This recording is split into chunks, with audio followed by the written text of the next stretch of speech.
Okay, I just went live, and the first thing I see is Vince is dead. No, I'm not dead. Actually, it's just always having. It's like every time I do a live stream, something stops working, and I don't discover that until the last 5 minutes before the stream starts. So today was the webcam. Usually it's the audio, but today the webcam decided to have its turn. So yeah, thank you all for being patient. I know the OG fans in here are pretty familiar with this. My technical difficulty with streaming. But for anyone that's new, just kind of bear with me. Yeah, first time, right? Yeah, it's been a while. I think I kind of lose track of how infrequently I do these Q&A live streams. I have like this weird concept in my head that it's only been like a month since the last one, and then I look at YouTube and it says 3 months since the last Q&A live stream, and I'm like, oh damn, like completely forgot to do the next live stream. But we did the holiday video. So that was kind of like a quasi live stream, just without the fan interaction, but it feels kind of like it answers some questions and gave everyone some insight into what's going on. So this is kind of like a good point to jump back in and get the Q&A live streams kind of back on track for 2026, especially since we have so much stuff kind of in progress. This is like a good time to do everything. So yeah, I'm doing good. Ready, new year, you know, new grind. Let's do it.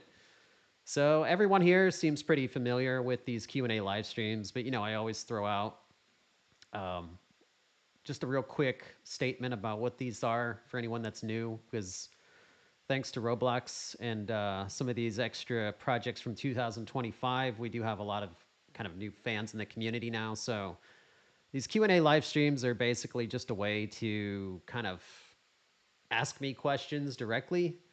Um, I'm usually pretty accessible on like social media. Like I'll respond to questions. I'm not like one of those creators that never responds and keeps myself and my private life like very private. Like I will actually engage with fans, but this is just like another way to do it more directly through YouTube as a live stream where it's actually happening kind of on the fly rather than kind of a delayed response. So yeah, I've had to kind of streamline these a bit because they were getting to like 3-4 hours, and I'm not that hardcore of a streamer. I try to keep them like under 2 hours, but they always kind of reach 2.5. It's and for those that don't know, I'm in Taipei, Taiwan, so it is literally 2 a.m. here right now. I know some of you are just waking up. So we have our channel subscribers. These are the people and the fans and the community members that support our YouTube channel and engage with us the most through our live streams. So I take questions from them first. Um, and then we'll do super chats for anybody that just wants their question answered directly. And then last but not least is anyone that sent in questions through the email. The problem with the super chats is that we get so many by the time we get to the email, all the questions, like the really popular questions that everyone wants to ask, have already been asked. So it gets kind of to a point where we're getting a lot of repeat questions. So I'll try to filter through. I'm going to start for the new year keeping super chats purely to questions about the game.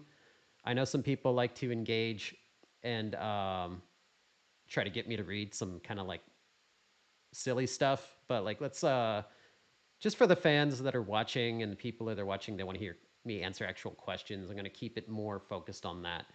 So I may still answer or respond to something, but it may be done privately if it's not related to anything that we're doing right now or that we're going to do, just to keep these streams interesting for fans and something that they want to watch.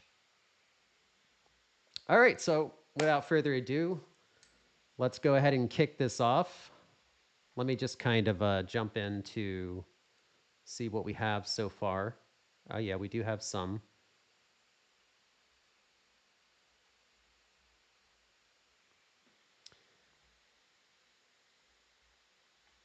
Sorry, let me kind of wind this back so I can get to the beginning and not miss anybody. I've made that mistake previously where I accidentally missed somebody's question that got in early. Okay, so, well, I hope you all had a great New Year's and you ready for 2026. So let's kick this off right. We've got Rashawn Carpenter through in 10. Thank you very much, Rashawn. I'm sorry, wait. That's a super chat. Why am I reading super chats first? See, it's late. Let me go to our member questions first, and then I'll get to the super chat. So sorry guys, I'm kind of doing this out of order. It's been a little while. Got to shake off the rust. Okay, Puggies says, which monster demon outside of Darkstar's portal does Darkstar like appreciate the most besides Malik? Well, we know for a fact I've shared that she's really not a fan of Lucky and the Joy Joy gang. Um, and you'll see that in chapter 5. So we can cross them off the list. The Reaper nurses are pretty fond of her. And she, you'll see more about how she interacts with her fans. So she likes them kind of on that level. But there isn't anyone or any, I guess, enemy from the Nightmare Realms that she specifically expresses a like or appreciation for besides Malik. She kind of appreciates everyone on a superficial level, and you'll kind of see that. But you don't really dig deeper into her own personal preferences beyond that. I mean, you'll see a lot deeper into her psyche for other things, but not specifically related to enemies or other enemies that she works with in the Nightmare Realms. Because Malik's whole empire kind of operates like a corporation. There is a hierarchy, and they all kind of have their place in that company. And she's kind of at the top of that hierarchy.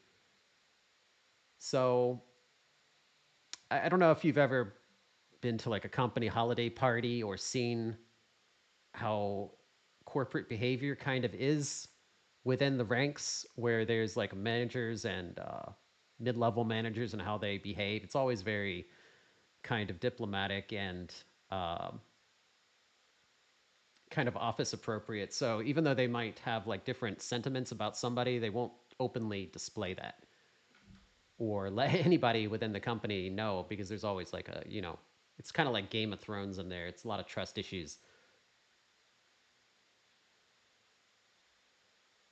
All right. Fascia9390 says, will the cover of the Malik Archives be different for the second installation? Yes, actually, we have a new cover art coming. It's also from Hume, the guy that did the first cover art. He did a fantastic job. I really like working with him. And he's basically handling the second cover right now. And basically, one thing I've always been a fan of that I tell people about are the Persona games. I really liked how they assigned like a color scheme for each Persona game. Like Persona 3 is blue, Persona 4 is yellow, Persona 5 is red. We're kind of doing a similar approach with the Malik Archives book, whereas the red was kind of the overriding theme of Volume 1, and Volume 2 has a different color scheme that's more cool. That's going to make it visually very different from the first book. So you're not going to see, when you put them side by side, of course they're going to fit together style-wise, but they will visually clearly stand out from each other based on the color scheme. And we're going to kind of do that for every volume of the Malik Archives. I mean, besides the actual drawing itself being different in theme to whatever the primary story of the book is for that volume.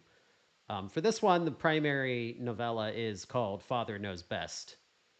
And you'll see more about what that story is. I'll give kind of like a summary of all the novellas that are in Volume 2, just like I did with Volume 1. So Father Knows Best is one. The second one is based on Detective Evans. I'm trying to remember what the title of that is, but I think I'm remembering the previous title that we gave to that, so I don't want to say it out loud because I'm going to go back and find out my memory is just bad, and it's actually a different name that we changed it to. So I'll get back to you on that, you all, and I'll post it online when we're about to drop the pre-order for volume 2. So don't worry, I'm not going to leave you all hanging. I'll probably share some art that's like inside the book as well because I like to see that myself when I buy novels and books. Like see a little bit of the art that's inside the book prior to buying it. So nothing that's going to spoil the story, but anything, just a little taste, so you guys can see kind of what the vibe of the new book is. But I think this one's actually better than the first one, so we'll see what you all think after you read it.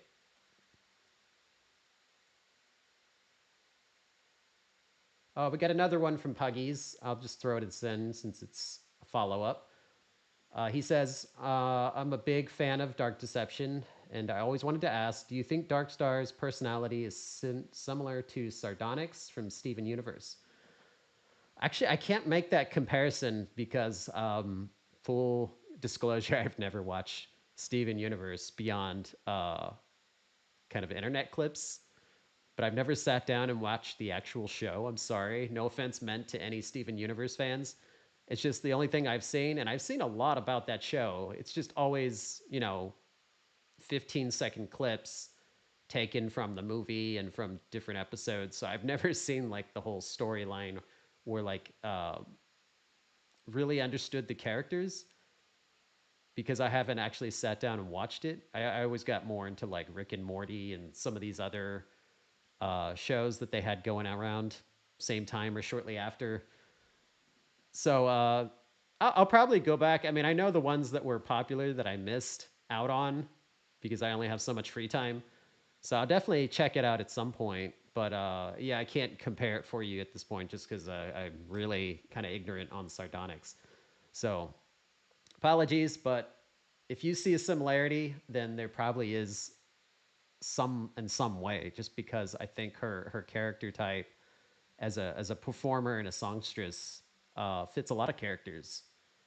Those qualities have been used for villains and also for heroes or heroines. So yeah, I'm sure people will see similarities that they are familiar with in her.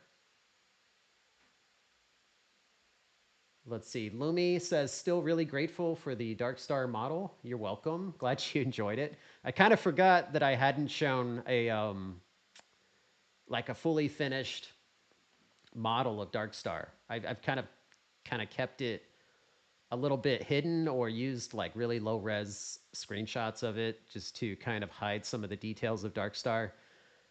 And really I still haven't shown um like a complete model of her. I don't think I've shown her lower half. Like I've mostly done like torso shots of her. I did show the new model that has the new hair in it, so it's more like hair now instead of plastic, kind of a sculpt. Like all of the hair before looked like a plastic sculpt, so it was very a little bit like a helmet. So I just wanted to show off that her hair has improved and that her face has improved and her textures are better. So I'm glad. I mean, the feedback I got was that you all enjoyed it a lot, and that's really cool to see. Oh shoot, YouTube, stop skipping. Okay, so nice of you. 5908 says, "Will Chapter 5 explain why the Gold Watchers are in the hospital?" That's never really dug into why they're there. You can make the assumption. There's a conclusion you could draw from that about why the Gold Watchers are in the hospital if you know kind of the background lore of the Reaper nurses and you know the background lore of the Gold Watchers. You can kind of put two and two together and guess why they're there.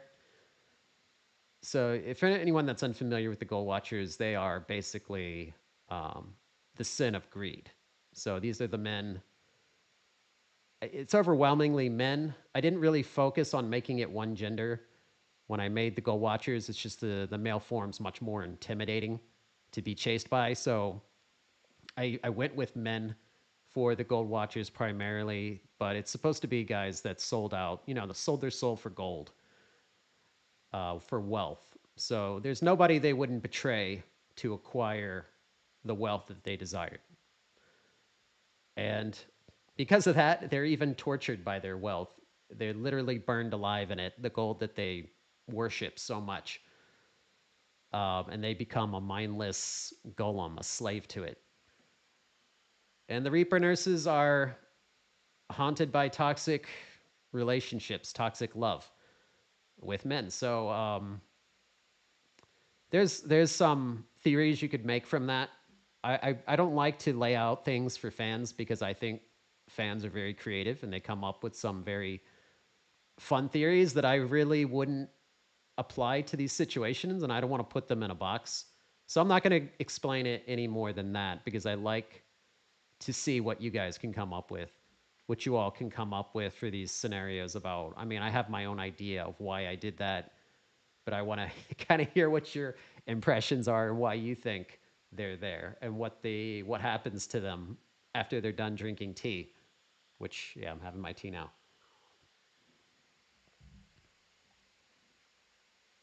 Oh, and you will see the Gold Watchers again in chapter 5 in a another um, kind of interaction scenario. So something else to look forward to.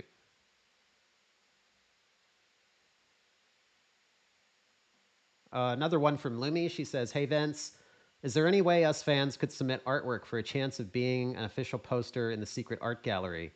I wanted to ask because I drew a poster of Dark Star." Actually, yes. I know it's been a while since we closed the art gallery um, applications for Chapter 5. And, of course, it's been a lot of time since then. So we're looking at possibly expanding the art gallery for the final release. And I likely will open up like another um, kind of art contest for anybody that wants to submit their art to be considered. But that will probably happen towards the end when we're right about to release, like maybe a couple months beforehand. It doesn't take long. Uh-oh, YouTube, what are you doing? Hold on, I got to make sure the stream didn't drop. Okay, it's good. I hope that didn't stutter. So yeah, we will open that back up and we will take some more, whatever we can fit in, because this is kind of like the last hurrah for the first Dark Deception game. We want to really include the community in the final release. That's what's great about the archive room is it allows us to create a lot of ways to honor the community. That's kind of the point of the archive room is to honor the game, all the art that's been contributed to it, all the music, and as well as the people, the community members that have made Dark Deception grow and made it what it is over the last 4 or 5 years while we've been working on this. Let's see. Marshall, is the new molten look of Joykill used for his second boss encounter? Oh yeah. So anyone who saw the new render of Joykill in the holiday video, there was a render of him kind of molten where he's glowing from heat. So yes, that is from the Joykill boss fight. The damage he receives from falling into the lava pool. So we do kind of show more of the damage that happens to him as you go through those boss encounters with him in Mascot Mayhem. So that is part of it. There's actually more than that, but yeah, when you fight him in the security room in the second fight, that will be his form for that fight.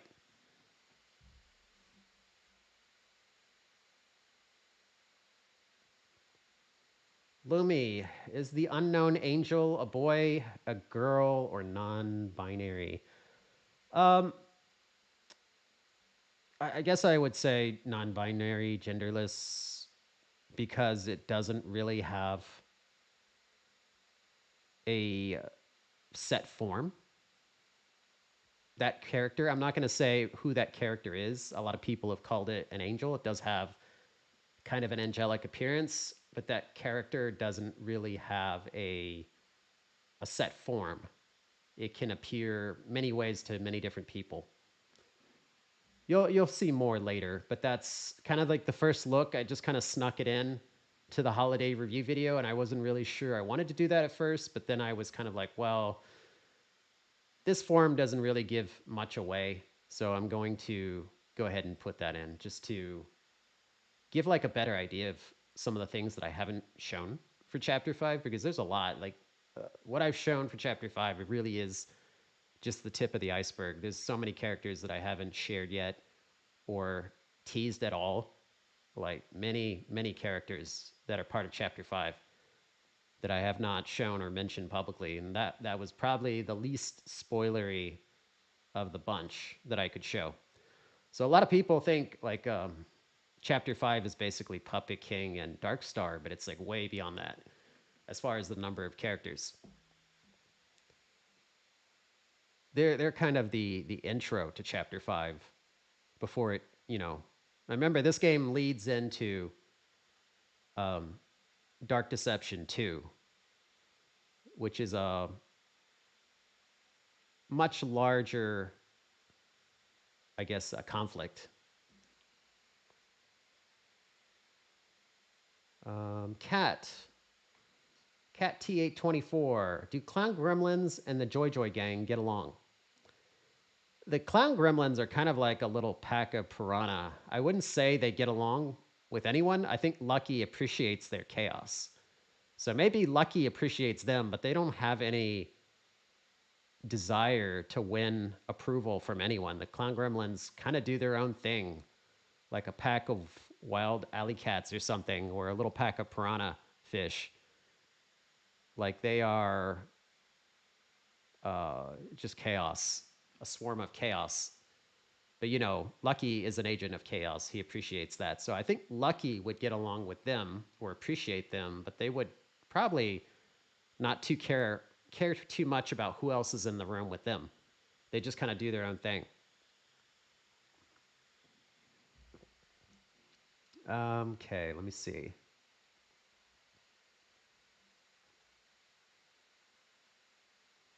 Got one from Marshall. Which Dark Deception zone will be changed the most visually and enhanced?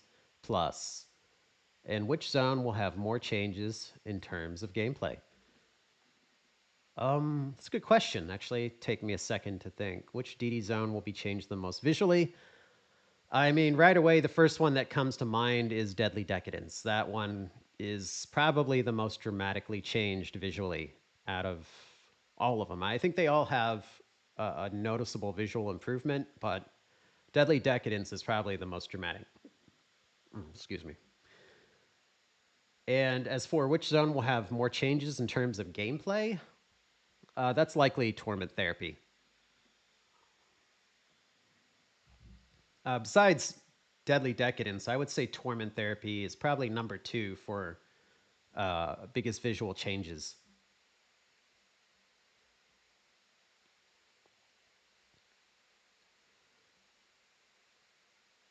Rishan Carpenter asks, how prideful would you say Puppet King is? Oh, extremely prideful. Puppet King is a guy who considers himself a peer to Malik. So if that tells you anything, yeah, he has a healthy ego. We'll put it that way.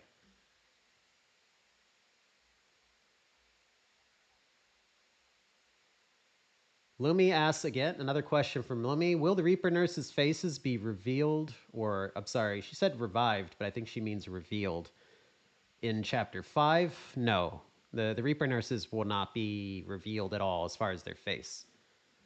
That's part of their theme is that their face doesn't matter. Who they are doesn't matter. They are trying to think of a better way to put that is these are women who were toyed with and used by men. Who they were never mattered. So it's almost like their identity was erased. And the only thing that's really appreciated in those relationships was the physical form. So that's why the focus of the uniform is more on that, because that's basically what they were treated like throughout life. And the bag is another way for them to kind of hide their emotion as well. At least that's what I was thinking when I made their design. I think a lot of people want them to have a face But the Reaper Nurse can be anyone. So that's kind of the problem with that is that the Reaper Nurse doesn't have a set face. She can literally be any woman, any person can be the Reaper Nurse under that bag because it's all the mortal souls and everybody has their journey and their story and their pain that they've gone through. So if that's their if that's their sin, if that's what brought them to that place in the nightmare realms, then that's the commonality that they have. Their head would be just as, I guess, hidden as the others. Let me see. Marshall, another one from Marshall. Are the skeleton body TV head?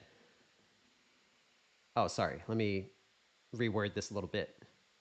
Are the skeleton bodies for the TV head form their frenzy mode? Is their skeleton body made of metal? So I think he's talking about the for Darkstar, her Star Army. So the Star Army characters that are kind of her minions, her goons. Um, at least in the cinematic teaser trailer, the second one, you see them kind of flash between a normal form and a skeleton form. I'm not going to spoil what that is too much. That is actually part of the gameplay. Um, I can say they're not made out of metal, but you'll see, I guess, a bit with Chapter 5 how that applies to the gameplay because that one I have to kind of keep under wraps until launch. So you can kind of form your own theories as to what that's going to be, how that's going to be incorporated into the gameplay. But yeah, what you saw is not just a gimmick, it actually is part of the level. Okay, let me mix in some super chats now. I'm going to go back to the beginning and throw some of those in. Oh, one of our members, Cucumber Salad, says, I finally S ranked Barely Buried. Congratulations. Seems like you have all the S ranks now. You're ready for Chapter 5. All right, Rashawn Carpenter, who we got some member questions from, also threw in 10 for a super chat. Thank you for that support. You didn't have to do that, but we appreciate it. Number one, it says two questions. What if mannequins turn on Puppet King? And number two, Chapter 5 difficulty tier list. Oh, sorry, those are four questions. Three, can Puppet King do a split physical tricks? Four, expect any gun wielding or police enemies in Prison Panic. So now the mannequins do not turn on Puppet King. Remember, he is the puppet master. Chapter 5 difficulty tier list. I think that's kind of subjective, though, isn't it? Because people can't even agree on what the hardest levels are in Dark Deception chapters 1 through 4. Some people still think the hotel is impossible. It depends on each player and their skill level or just their strengths and weaknesses. For me, playing through this, somebody that, I mean, I'll admit this openly, I'm kind of like mid skill level. There's a lot of Dark Deception players better than I am at my own game. So I can S rank levels, but I don't S rank it, S rank it in style like some of our players do. So at least for me, out of the first three levels, just going like Holiday Horror, Prison Panic, and Fear Fortress, yeah, I mean, just the sheer size and length of Fear Fortress. Yeah, I would still put Fear Fortress 1, maybe Holiday Horror 2, and Prison Panic 3. Just because my skill set, I'm more used to the way Prison Panic is than the other levels. Some people may think Prison Panic is harder than Holiday Horror. So I'll see how people feel later on once we have some testers playing the final build. Last question. Gun wielding police enemies? No, there's none of those in Prison Panic. But there are plenty of enemies in Prison Panic and Holiday Horror.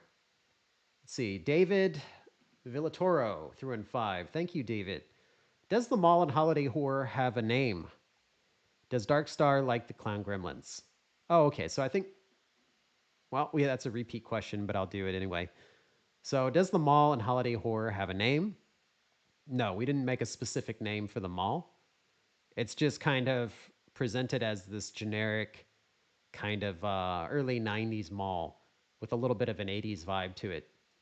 So, it doesn't have a specific name in there, but it does have a lot of specific store names. So, when you go around the mall, you will see very specific store names and signage throughout the mall, but the overall mall doesn't have like a specific name. It's just got like mall, the directory.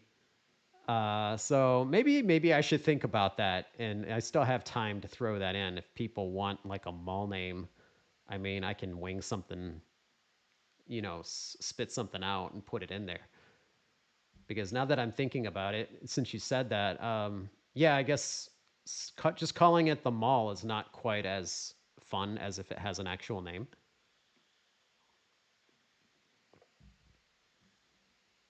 And I'm sorry, earlier the question was, does Lucky like the Clown Gremlins? So Darkstar and the Clown Gremlins, oh yeah, she would like them just because of their number. But if they ruined her show, that would be kind of the end of them. Let me see. Marshall threw in €5. Thank you, Marshall. Will the holiday horror final boss take place outside of the mall since we saw Puppet King's throne being outside in the teaser? Um, no, everything takes place inside the mall. Let's see, Capybara Gamer threw in 5. Thank you, Capybara. Hello, how is development going for all the games? How's the team doing? Is Darkstar some kind of skinwalker? Will Super Dark Deception Chapter 3 have a claymation trailer?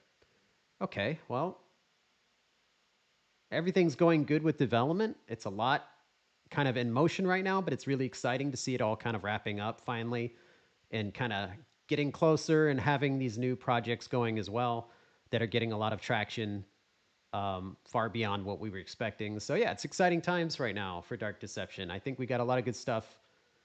We've got a lot of irons in the fire, and it's really cool seeing everything kind of coming along.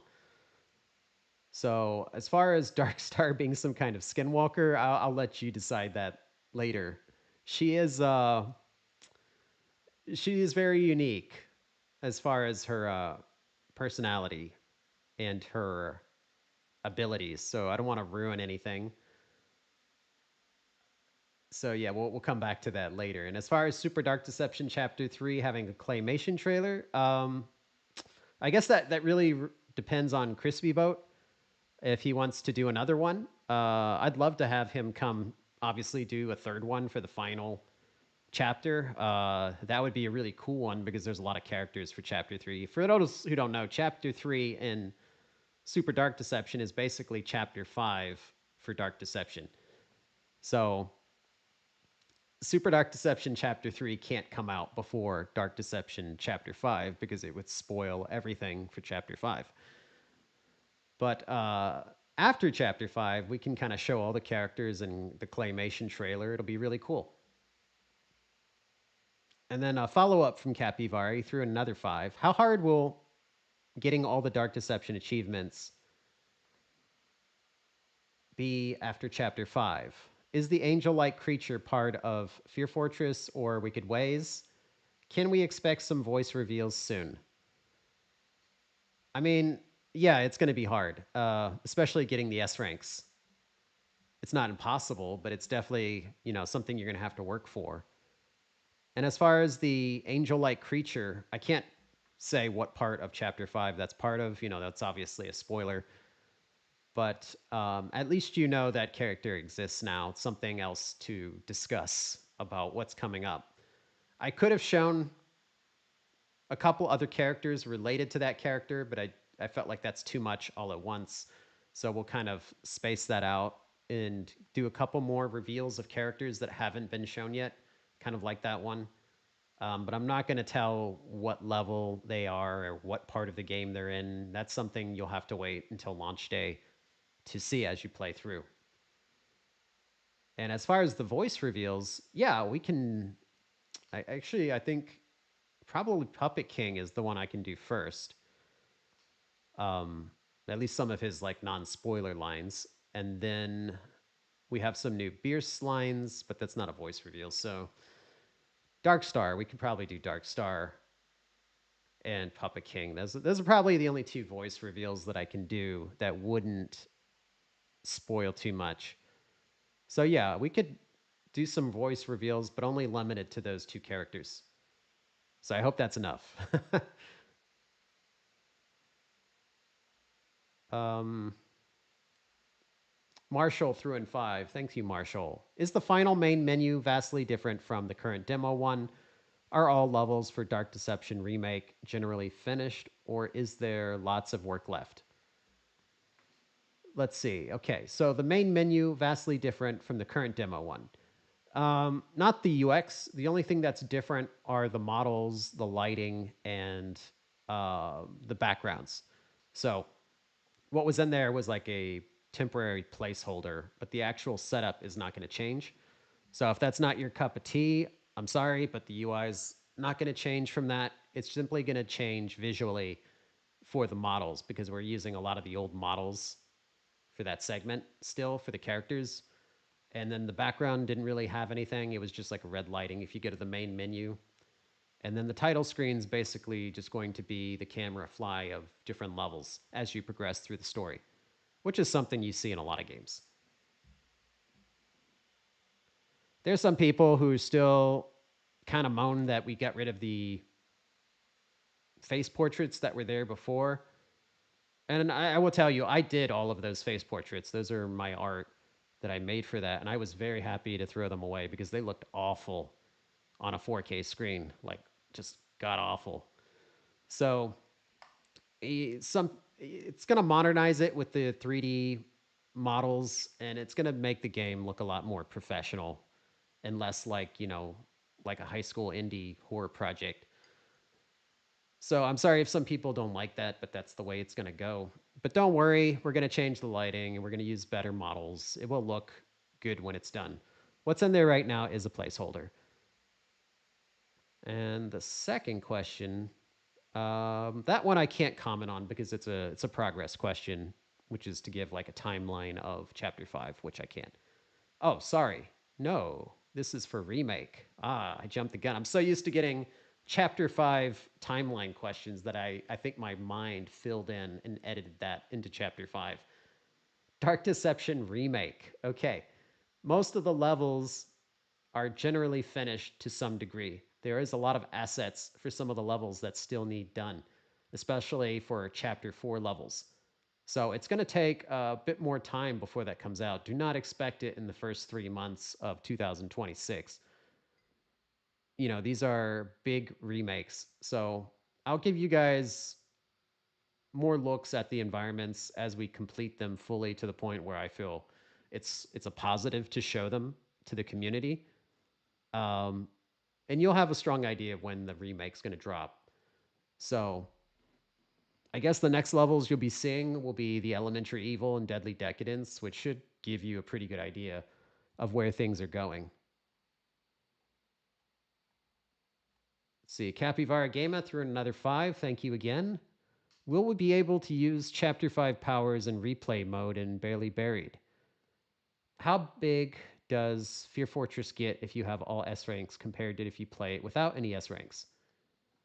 Um, Yeah, I mean, once you complete chapter 5 and beat the game, if you want to go back and play Barely Buried with chapter 5 powers, you can do that.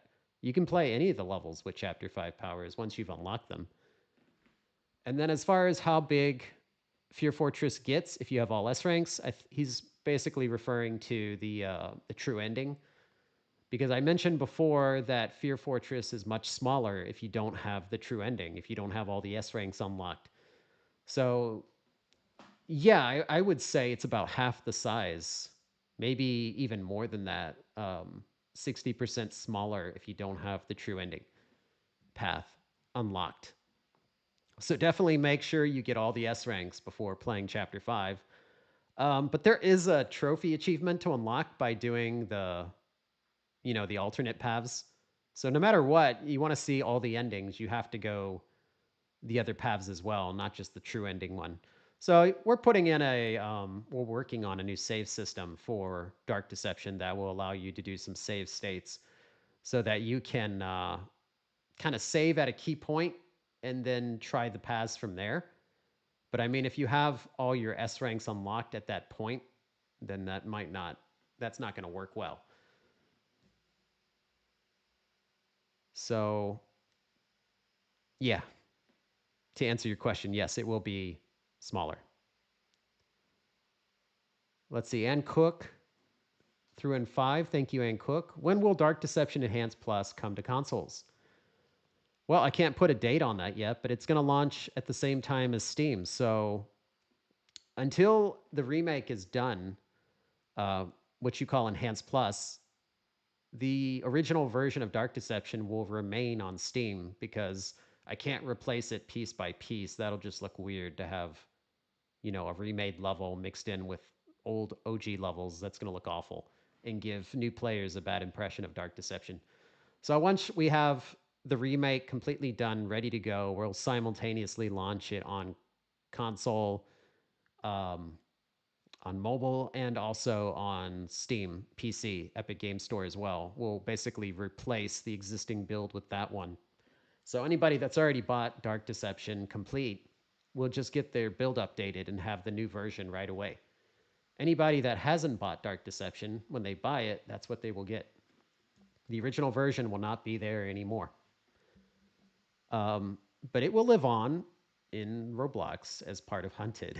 So if they want to experience, anybody wants to experience the old version of Dark Deception, they can just go to Roblox and play Hunted.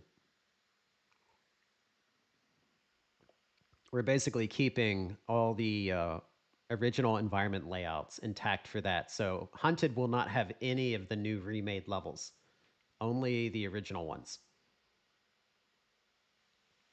See, Mr. Saturn through in 5. Hey, mate, how are things progressing with the next Malik Archives? And what monsters might we expect in the next book?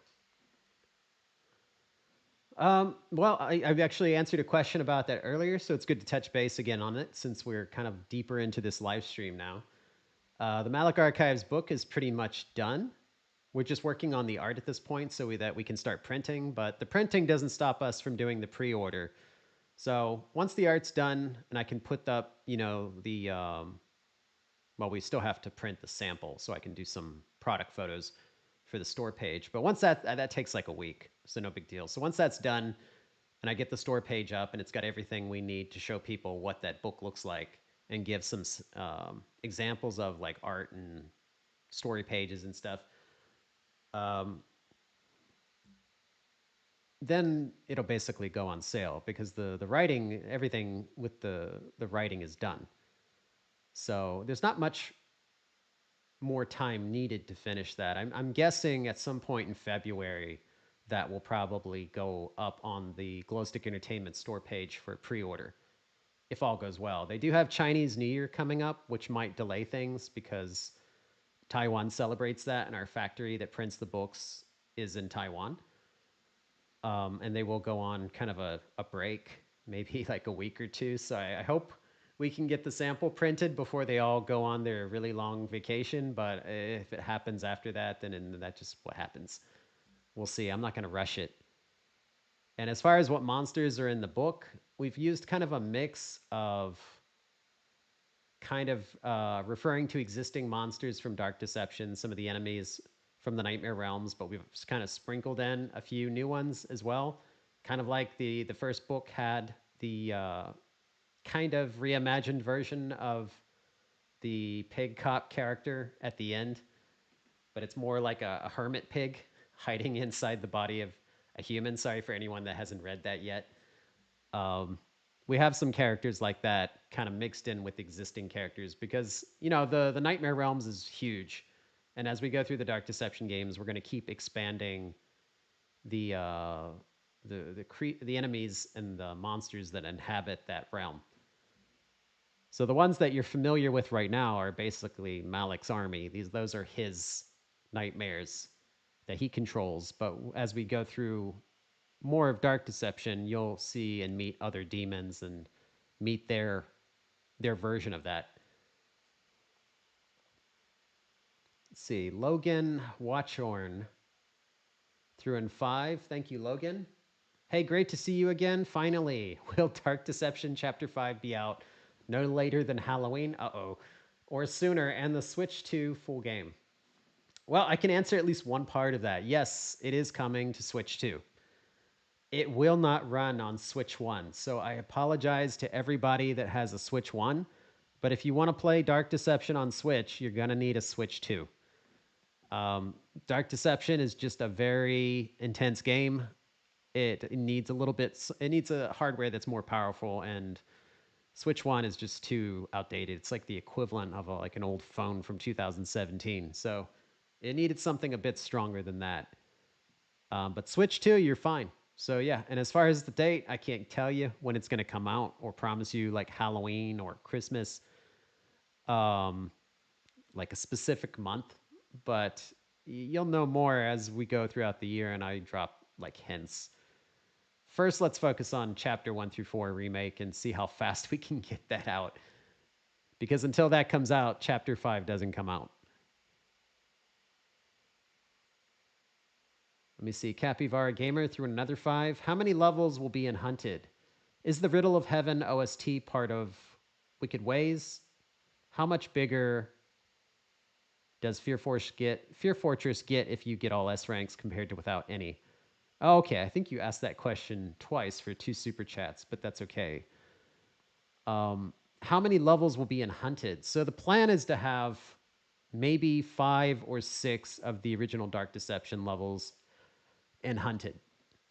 The rest of the levels will actually be either guest collab maps like Monsters and Mortals kind of does with guest maps, like we did with Monstrum and Silent Hill, or it will have exclusive maps for Roblox that are only for Roblox, that are basically new maps, new environments with new enemies. So that's something we're doing to make Hunted unique and keep it from taking anything away from Dark Deception.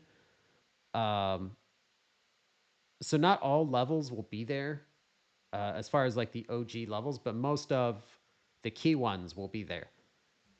But our goal is to make it feel very different from the existing Dark Deception game, where it has a lot of what makes Dark Deception great, but it also adds something new that's specially made for the Roblox community and that style of gameplay. So one of the cool things that's coming up, for example, on January 10th, I think we're already teasing that in the game. There's a portal that you can go to, and I can't announce it. I just remembered I can't announce it yet because we're going to announce it like shortly before the portal opens. So I don't want to ruin the surprise yet, but it's something that will greatly expand the gameplay of Hunted and make the game have a lot more content for people to play through and have fun with in a different way. So Hunted is really becoming kind of a hybrid of many versions of Dark Deception, and it fits Roblox very well. I think it's kind of like, I mean, what's great about Roblox, even if you don't like Roblox, is the platform itself. That there's so many people on it. Um, it makes multiplayer very easy. So multiplayer, like with Monsters and Mortals, one of our biggest drawbacks with that game was the availability of players. So a lot of people constantly will say, "Oh, Monsters and Mortals is dead." I go on there and I can't get a match. And this is back when it required 6 players for a match, which I thought at the time, I thought that's easy. Like 6 players, that's not many. You know, you have all these battle royales with 64 players or more. I was like, geez, just 6 players. But a lot of people buy multiplayer games and just stash them in their library. They don't play them, but they buy them. So we have a game that's being sold really well. Like we don't have any problems selling it, but we have a lot of problems getting people to actually log on and play it to keep like an active community playing the game. But with Roblox, you don't have that problem because it's free. They can just go in and play it, and so you have thousands of players all the time. That makes it more fun. I mean, that's the whole point of multiplayer, is to have people available to play the game. So, I mean, a game that continues to sell well and make money but nobody's playing it. I mean, that's a good problem to have, but it's not, that wasn't the goal. So I think Hunted is kind of a nice way to fully realize what multiplayer was supposed to be with Dark Deception, which is kind of what we experimented with and set out with Monsters and Mortals. And that was, in its own right, a big success. I mean, that game sold, almost 200,000 copies now, and it's still going strong. So many multiplayer games with huge budgets are dead now after a couple years with huge IPs that are popular.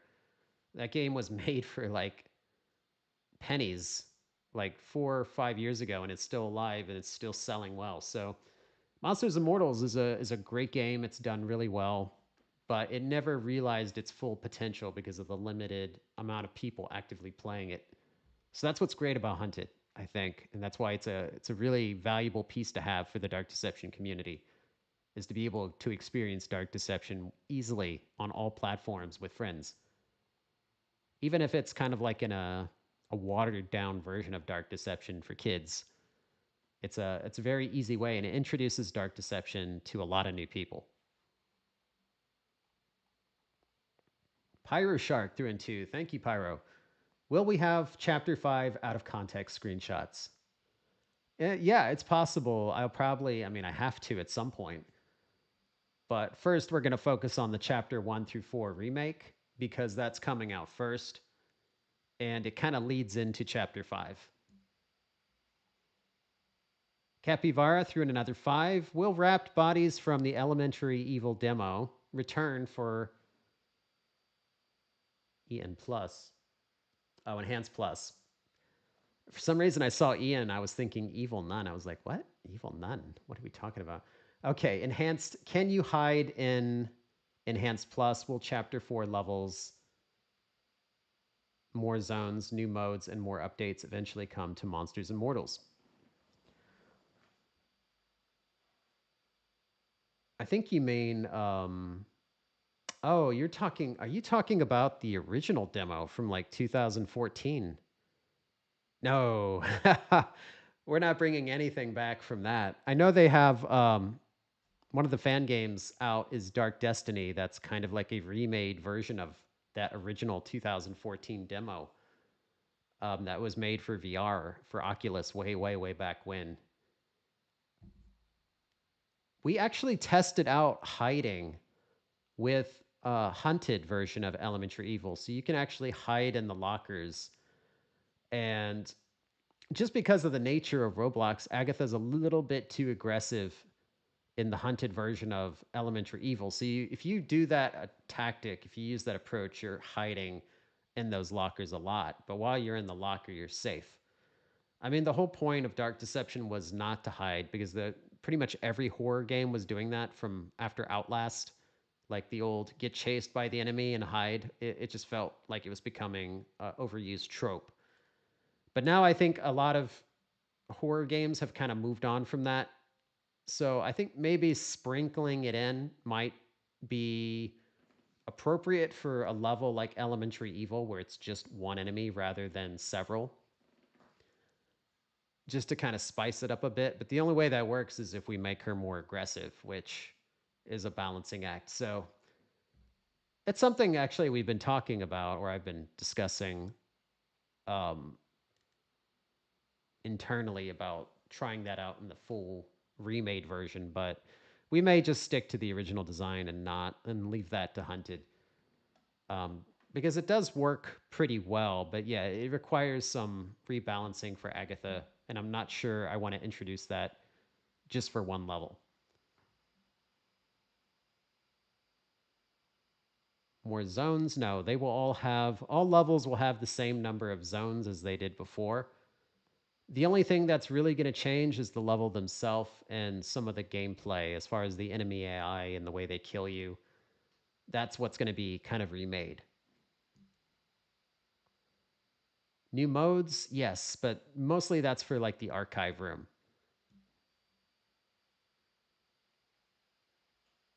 and the main menu. Yeah, so just it's going to be kind of what you've already seen and are used to. especially with like Super Dark Deception. That's kind of like a smaller sample of it. But there's not going to be any like new gameplay modes right away. Maybe later after the game releases, if it's doing really well, we can always, roll out new gameplay modes for the main menu as like community unlocks. Same thing we did with the with Super Dark Deception. So we had like a tier list. If Super Dark Deception sold well enough, we would put in like a level editor. That was like one of the offers that we put in. Free bonus characters. So the community did unlock that. So we added the house characters in as playable characters for free.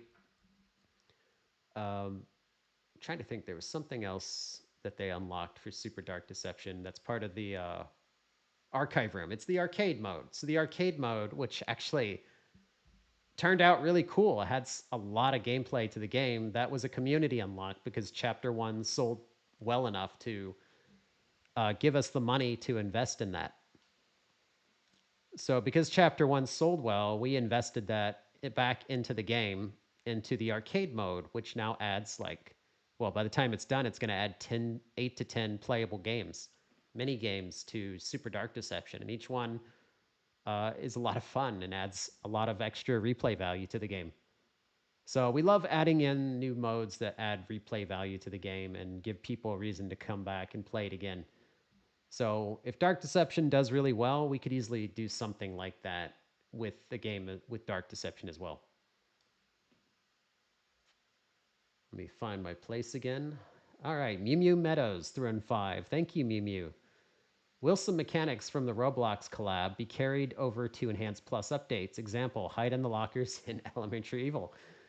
I didn't know people liked those that much. Well, I guess I will kind of bear that in mind when I'm making the final decision for that. It's something that might go in to the remake for Elementary Evil. I mean, Elementary Evil already has a lot of crazy changes for that level. That that would really change up the gameplay style, I think. Maybe if I weighted it specifically to a harder zone like Zone 2, and it's something you just familiarize yourself with but don't use much in Zone 1, and then it becomes almost slightly essential to survival for Zone 2 because of the how often she teleports. That could be, if that's balanced right, that could be fun. We'll see. I'll see what I can do with it.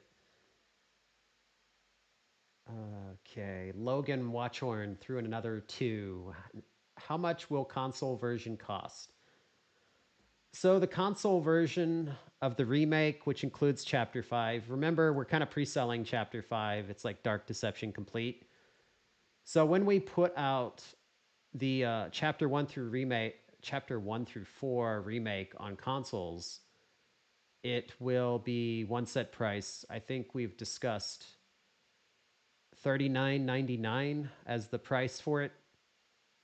Basically the same as FNAF Security Breach.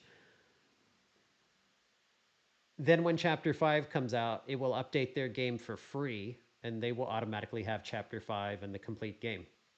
But the first thing that will go out is Chapters 1 through 4.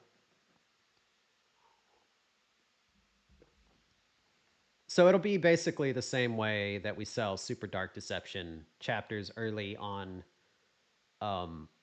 consoles without splitting it up into different SKUs, because I don't like that, like where it's all, each chapter is its own SKU. I want it to be like a complete game when it's done. And you launch it and it's just one icon on your console, not multiple with a number stuck on it.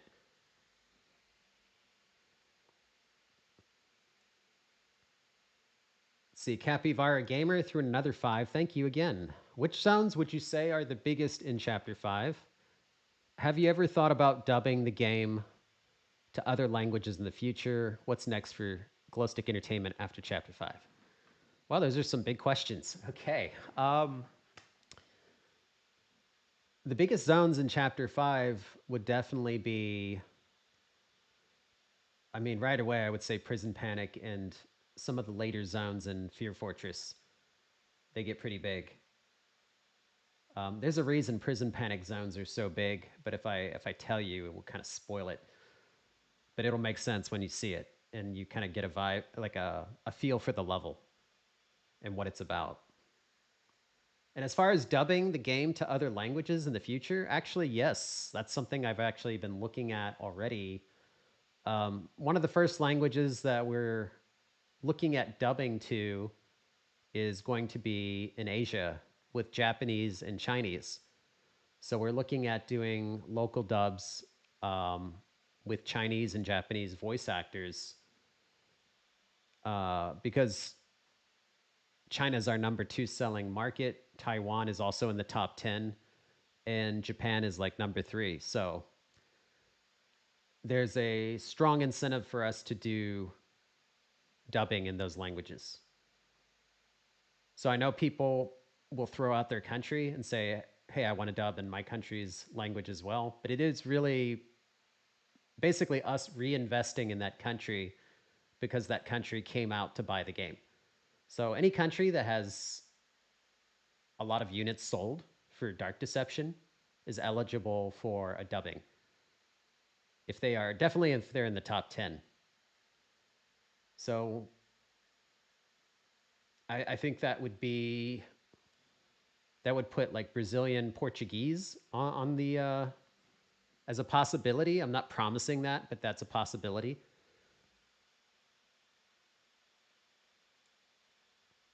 But I'll kind of release anything that might get dubbed later and talk about it more. But right now, I would just say Japanese and Chinese, in addition to English.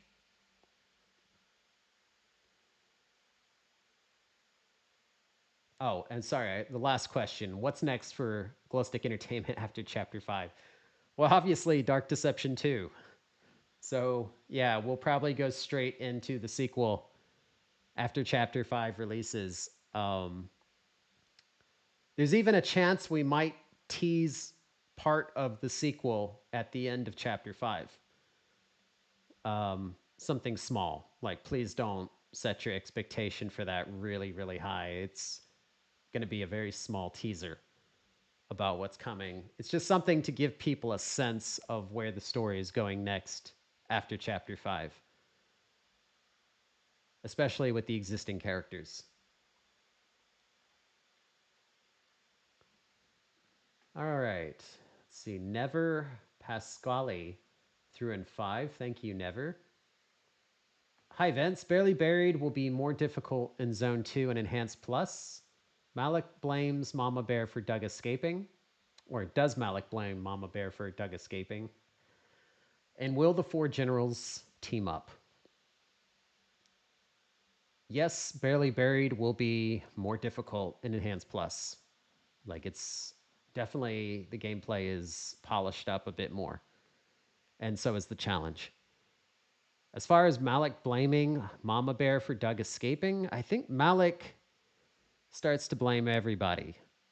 Um, anytime employees are underperforming at a company, they will have quarterly reviews and determine which employees are worth keeping and which employees are not worth keeping. So Malik has kind of that mindset of a CEO. And when the results are not there, they might start to evaluate people. And will the four generals team up? That remains to be seen. Darkstar and Lucky are not really the teaming up type, so I think that might get in the way of all four of them teaming up, but to some degree, you will see some team ups. Let me see here. Ikaden through in 5. Thank you, Ikaden. Will the Prison Panic voice OSTs be re-recorded by Shirami Lei? No, they won't. But we have a voice or a vocalist that sounds basically almost exactly like Shirami, so they pair up really well. Kind of like if you know The Lion King for Scar, the singer who sang "Be Prepared" was not Jeremy Irons. So it wasn't the same voice, but you couldn't tell that watching The Lion King. I thought that was the same voice actor doing the singing as well. It's kind of like that. They match up really well. So it won't have any kind of, it won't be noticeable that they're different people. Leon, the movie fan, threw in 12. Thank you, Leon. Can you reveal the name of TV heads from Prison Panic? Yeah, I kind of already did. They're just kind of referred to as the Star Army. Let's see. TGC Games threw in 2. Thank you, TGC. Will we get more Puppet King merch soon?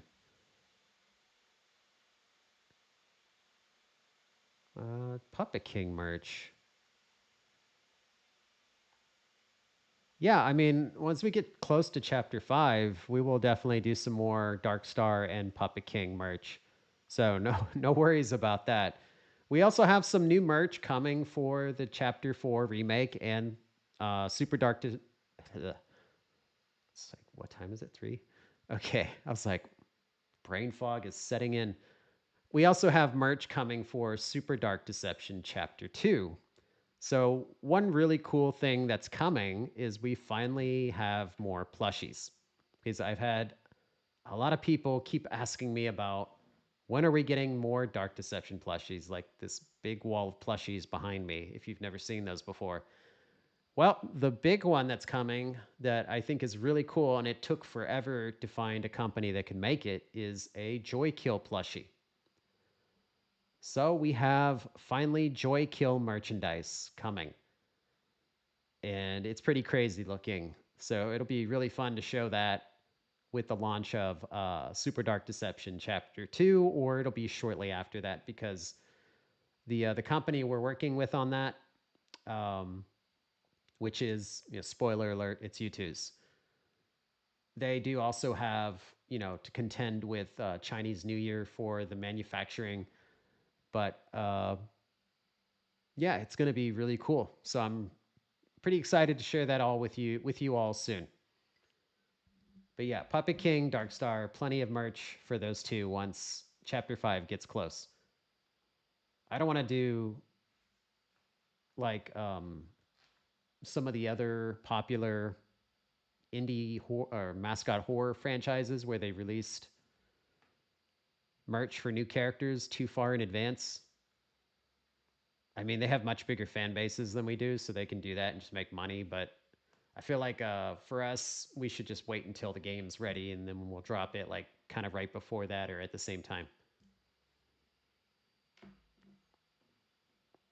Okay, find my place again.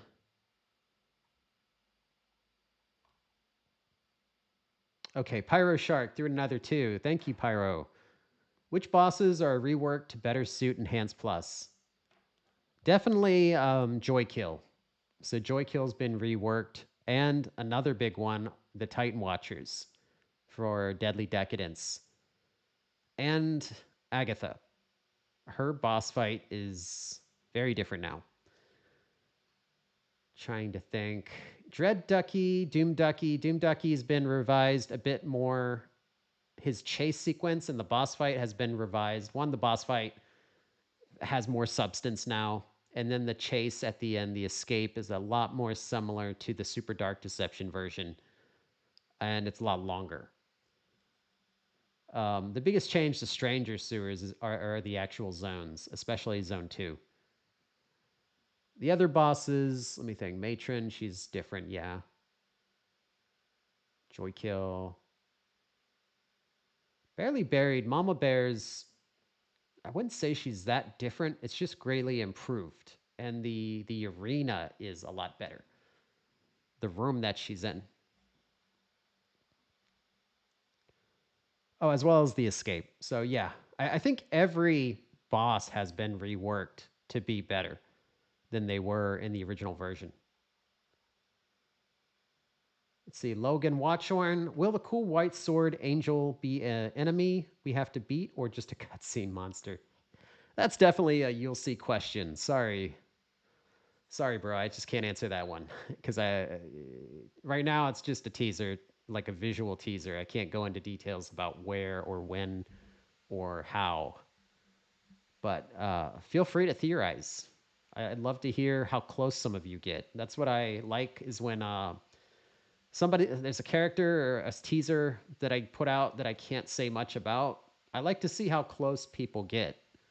I will never tell you that you're close, but some people have actually, at least from previous chapters, have actually like bullseyed it and hit the concept exactly. I think maybe for chapter 5 I've seen one of those where somebody basically nailed the plot in one of the guesses, but it was a small portion, nothing major. Oh, oh man. Sorry, that went down wrong. Choking on my tea now. Okay, I'm Flipsane. Through in 5, thank you. At the end of chapter 5, will there be a to be continued screen with a silhouette like how there was for Agatha, Dread Ducky, the Matron, and Mannequin? There will be kind of a cliffhanger scene at the end. That's what I was talking about leading into Dark Deception 2. Think of it like one of those Marvel, back when the MCU was good, and they would have those kind of end credits cutscenes that were short and that kind of tease the next movie. It's going to be kind of like that. Um, but no, it's not going to be like one of the chapter in to be continued screens with just a silhouetted enemy. It's going to be an actual like cinematic cutscene, just like the teaser trailers.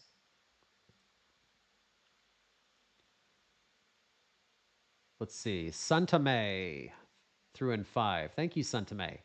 Hey Vince, will there be any layout changes in some levels for Enhanced Plus? Oh yes, there are a lot of layout changes. Um, Especially for in between maze zones, like transition points. I think internally we just call those story tiles, like static story tiles. But yeah, the layouts are a bit different. Just like you saw with Monkey Business, the entire lobby changed. It's kind of like that. Ghost Haunted through in 5. Thank you, Ghost Haunted. Been following this game since 2014. Wow, you're a real one. You've been with us since the beginning.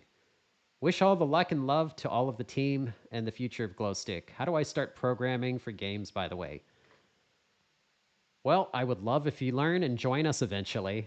I don't want to have to rely on AI for programming in like 10 years from now. So I hope everybody continues to train to be awesome programmers. I even want to learn myself. I can only do like Flash, like script programming for UI buttons and things like that, and exporting builds. So I learned enough programming to export builds and to write scripts.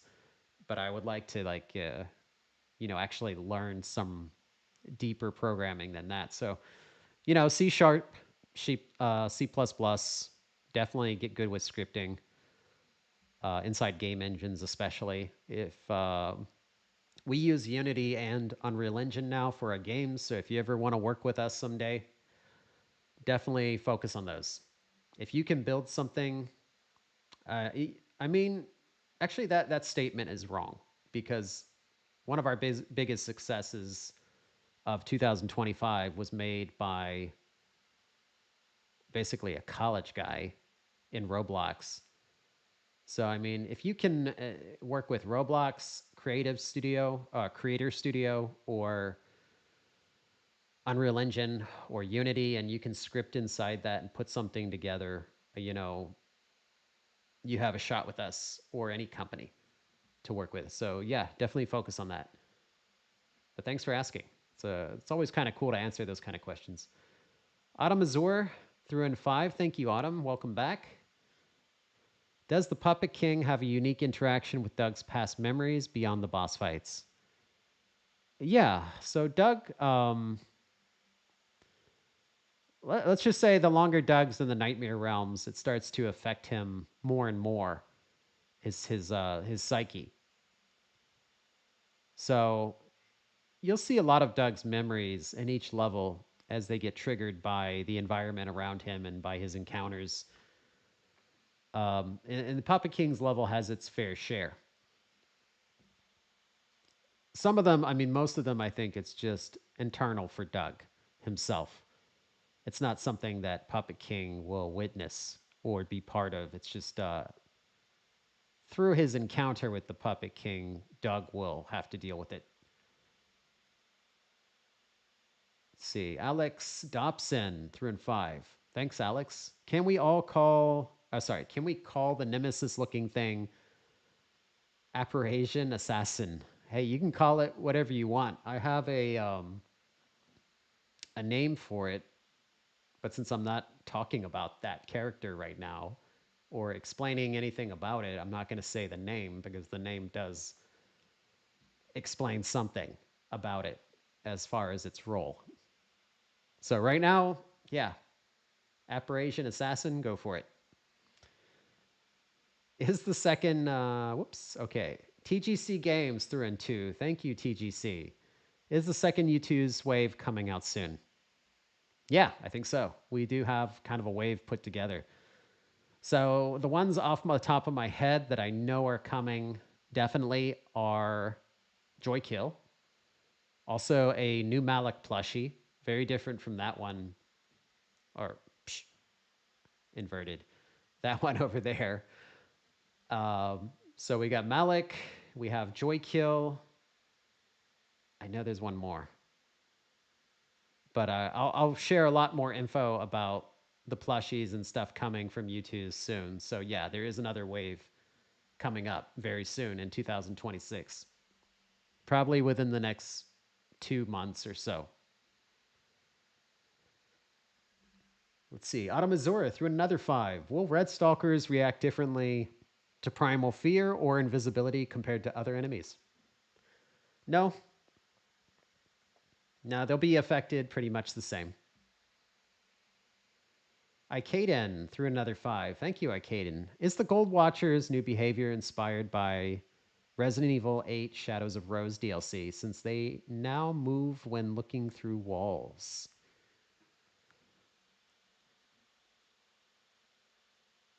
Since they now move when looking through walls. I think they were always that way.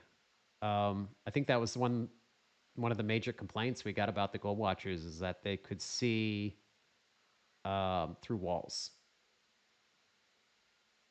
So they kind of always could move. Well, it's more like you could block them from halfway across the maze, even though you're nowhere near them. Because they look through the wall, they would see you looking at them. So you could be, on the right quadrant of the hedge maze and control the Gold Watchers on the left quadrant of the maze. So that's a little too easy. So it's a lot more intimidating that they can get to a certain distance within you before you can affect them because of the viewing, the line of sight. So yeah, they're a lot more aggressive now in the remake. A lot scarier because of that. So I like that. I mean, they're supposed to be scary. So if it's too easy to control them, you lose that fear a little bit. Automazura threw another 2. Can Darkstar summon other Prison Panic enemies? Oh yeah, she has her whole crew, kind of like Puppet King has his own little mini army. So does she. I mean, she's running a pretty serious prison. She has quite a staff there. So I haven't really shown any of the staff that she manages at the prison besides the TV heads, the kind of star army. But there are actually other characters besides those two, or that one. YouTube, stop jumping. Sorry, I gotta find my place. It did that scroll skip again.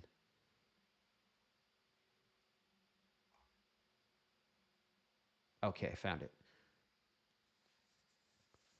Okay, Mr. Saturn 3 and 5. What are the lyrics to the Archive Room song? I think people guess them close to accurately, but do we have an official confirmation?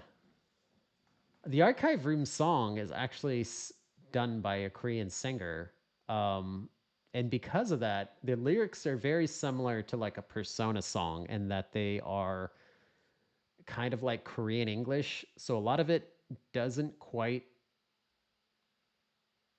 make a lot of sense as far as, I mean, it definitely has like a clear lyric. It's just some of them are written intentionally a little bit off just for the sound, kind of like the Persona tracks are if you ever listen to them. So I'm kind of interested to see because I do have a lyrics list. I'm kind of interested to see if the fans nailed it or got close because I would struggle to make out those lyrics um, just by listening to it. Some of it, like the chorus segment, is very easy, I think, to decipher, but the rest of it, especially some of the rap segments, I think, be a little bit harder. So I can throw those up and let you see. Um, yeah, I'll try to get that up later on, pretty soon. See, Logan Watchhorn. Will the Dark Deception movie be out? I'm sorry, threw in two, jumped straight into the question without acknowledging the donation. Will the Dark Deception movie be out by 2028? Well, that one is completely out of my control.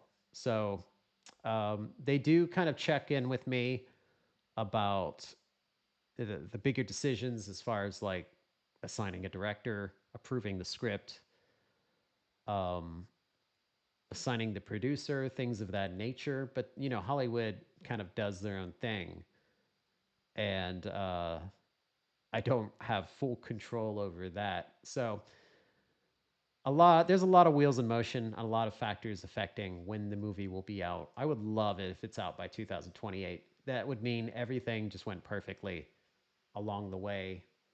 But that could also be bad if it comes out that fast. That could mean that they just kind of half-assed their way through the whole thing and rushed it out. And then that's how you get like a bad horror movie. So everybody has like a different opinion of what a bad video game horror movie is. For me, it's the U-Bowl movies from the early 2000s, like House of the Dead, Postal. I mean, some people think the new Five Nights at Freddy's movies are pretty bad, but I don't think they've ever watched the U-Bowl video game movies. There's nothing that bad. And those were released in theaters. They were not like a straight to, well, one, streaming didn't exist back then, but they weren't like a straight to video or video on demand release. Those actually went into movie theaters and had the marketing and the hype and everything. So yeah, Five Nights at Freddy's is way, way, way, way better than those. There's also the Street Fighter movie, not the original one from the '90s. Like there was like a more recent one from like just after 2010, I think. Or maybe I'm thinking, no, that was Chun Li in that. So it was Street Fighter. I was trying to think if I was confused thinking about the Dragon Ball movie, but no, there's been a lot of terrible, terrible video game movies. Hopefully, Dark Deception's not one of them. I'll do my best to prevent that from happening. Fernando Miller threw in five. Thank you, Fernando. Hey, Vince, it's been a while since I got a question. Sorry. Here's my question. What is some news that you can share for Monsters Immortals, like game updates? Okay, hey, it's cool to have a Monsters Immortals question. So, I mean, the biggest update, the one that I'm getting harassed for a lot, definitely by the Piggy fans. The Piggy fan base is very passionate. I think I greatly underestimated how hardcore the Piggy fans are, and that's a compliment to them that they really care about Piggy. And so they care about how long they have to wait for this Piggy endorsed DLC. Um, so yeah, that's my next priority for Monsters Immortals is to get the Piggy Indoors DLC done and out, preferably in the first two quarters of 2026, just like the Coma 2 DLC. Um, and then as far as after that, I think we'll just kind of look at where the game is, how it's doing with the community, the Monsters Immortal community, how thriving, that is, and then we can see what the best options are for the game to keep improving it. I think I'd like to focus on some quality of life stuff, kind of like we improved the matchmaking. I want to look at some other areas of Monsters and Mortals to see where we can take away some of the pain points and make it a smoother, more fun uh, experience for people that are buying it on console or on PC. I think another request we got that we're looking into is to add a single player mode, something offline that people can use for practicing, or they just don't feel like playing with people that day, so they can just play by themselves. That's another thing we're kind of looking into if the game keeps selling well. So that's all kind of on the slate for 2026. But 2026 focus is on the other games, Super Dark Deception and Dark Deception. So we'll do what we can with Monsters and Mortals, but definitely Monsters and Mortals is taking kind of a back seat in 2026 for those bigger games. But it's definitely going to get its fair share of updates, starting with the Piggy Indoors DLC. See, Autumn Azora threw in another 5. Does Puppet King perceive Doug as a threat or just another toy in his domain? Are mannequins sentient or merely extensions of Puppet King's will? Well, I'll answer this one in reverse because the last question is easier. So, yes, the mannequins are not sentient. They are merely extensions of the Puppet King's will. So, they are inanimate objects that the Puppet King controls through his will. And as far as does he perceive Doug as a threat? Yes, he respects Doug's abilities, but he's also going to test him. And he has other. He sees Doug as more than a threat, maybe as an opportunity. So you'll see more about that, as you play the level. But Puppet King's an interesting character. Definitely, he will be trying to kill you a lot. Like, don't mistake him for like a friend. And some of his boss fights are pretty tough, but he's more complex in the way he approaches Doug. Let's see. The Crystal Eye threw in 20. Thank you, Crystal. I have two questions. Okay. Have you received my portfolio? How will I know if I did or didn't get the job? I'm sorry if I make it sound like I want the answer now and that my portfolio has no pixel art. My school threw them away. I haven't seen any portfolios recently, so I'm not sure. I think I remember you from a previous live stream saying you're going to send a portfolio, but I haven't seen one, and that could be my fault because we're focused on development. I haven't checked the email that you might have sent it to, so I can go back. I'm assuming you sent it to contact at Glowstick Entertainment. Um, oh, there's a reply box. If you're a member, I don't know if you're doing just the super chat or if you're one of our members. If you're a member, just kind of respond yes if you sent it to contact at Glowstick Entertainment. Or if you sent it to partners at Glowstick Entertainment, one of those two. Um, if it's in there, I can look and see. It's probably buried, and that's why I didn't see it. If it's good, if your portfolio is good, I mean, I'm going to give you the brutal feedback now. So please don't take this as mean or um, personal or anything. This is what I would tell anybody. If your portfolio is good enough to hire, you will hear back from us. If it's not, I will still respond, but it will be kind of a more of a like a feedback email. It'll be like, these are the things you do well now. These are the areas that you need to improve if you want to work with Glowstick or another company in the game industry. Because that's what people did for me when I was applying with my portfolio when I started out. Because my first job was at Electronic Arts working on EA Sports on Tiger Woods games. But I got rejected a lot before that because my portfolio wasn't good enough. And through those feedback loops, I learned kind of where my areas of weakness were and what I needed to work on. And that's what I can do. So I don't like it when people send in their portfolio and they don't get like any answer back because that doesn't help them grow either. It's just kind of like the getting ghosted by the company. I mean, I can understand they get like thousands of applications, but we're not EA. I don't get thousands of applications. So when I find your portfolio, if for some reason it's not good enough to hire you, I will still give you feedback. And if it is good enough to hire you, you will definitely hear back from me. So that's what all I can tell you right now. I hope that sounds fair.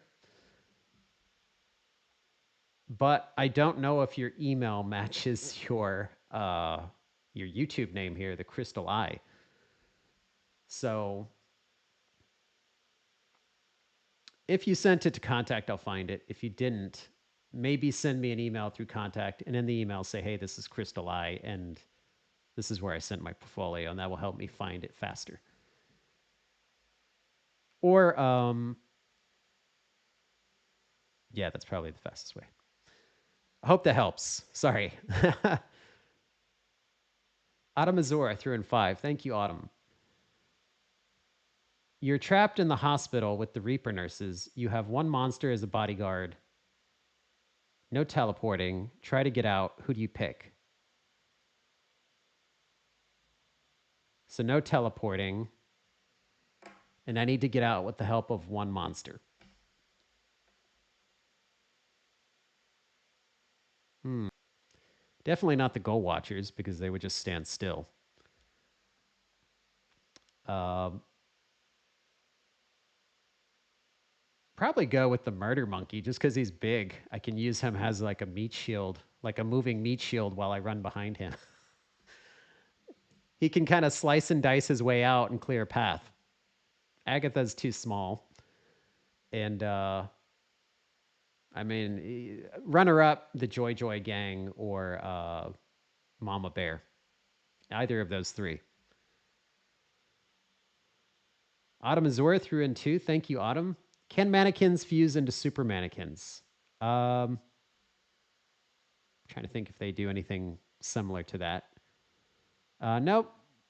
They don't really fuse together as an enemy. They do fuse together for certain scenarios, but not for attacking Doug, if that helps. The real trash threw in 5. Thank you. What difficulty would you give Fear Fortress and Barely Buried to S rank? Well, I mean, I've seen a lot of people S rank Barely Buried, and I know it does take a while. Um, Fear Fortress is worse. I'm sorry. Yeah, it's going to be hard. So if you struggled with Barely Buried, accept my apologies in advance for Fear Fortress.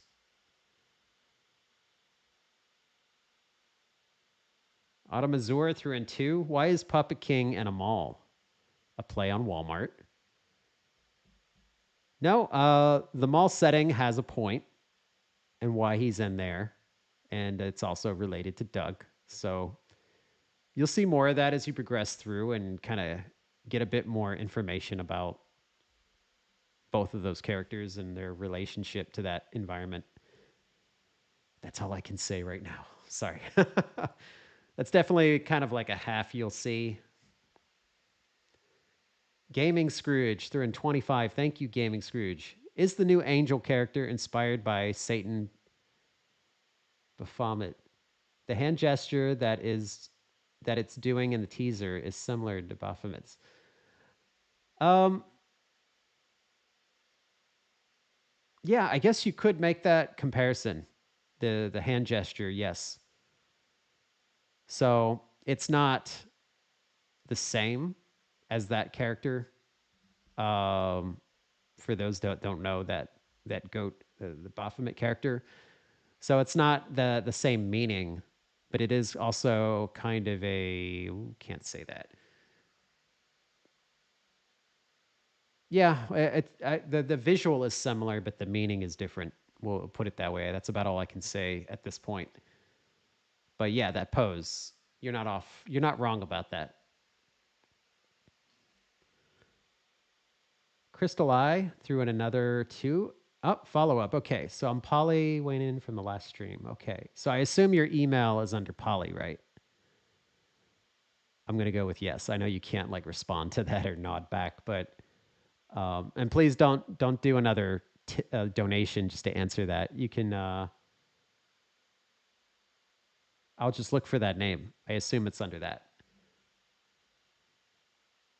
But thank you again. I'll follow up on that with you. Marshall threw in €5. Thank you, Marshall. How would you describe TT Zone 2's new look? Is there any zone in the remake where the map layout got major changes? I mean, I would describe Torment Therapy's entire new look for zone, well, for any zone for the remake as a little bit more cyberpunk looking. Um, yeah, a lot more detailed and very atmospheric now. And as far as the remake having major layout changes for the zones, yes, for all levels. Gaming Scrooge threw in 50. Thank you, Gaming Scrooge. I really like the concept of frenzy modes for monsters. However, right now they're only a visual gimmick. Will they bring an actual change in gameplay and enhance plus? Will they be more difficult? I see what you're saying there. Yeah, I think that they are a little bit more than a gimmick in uh, the remake. So, what you're saying right now, for anyone who didn't understand the question, which I'm sure everybody understands, but right now the visual, the change between frenzy and normal is basically just visual. There is actually a change in the behavior as well, but it might be too small in the original game to notice, and it was simply a speed change. So the speed change made them get a bit faster. Thus, for a character like the Murder Monkey, it feels more aggressive because they're moving faster than they were in the normal mode. But in the remake, they will actually have a frenzy mode ability that is tied to their look. So it's not just a look, they actually gain a new attack.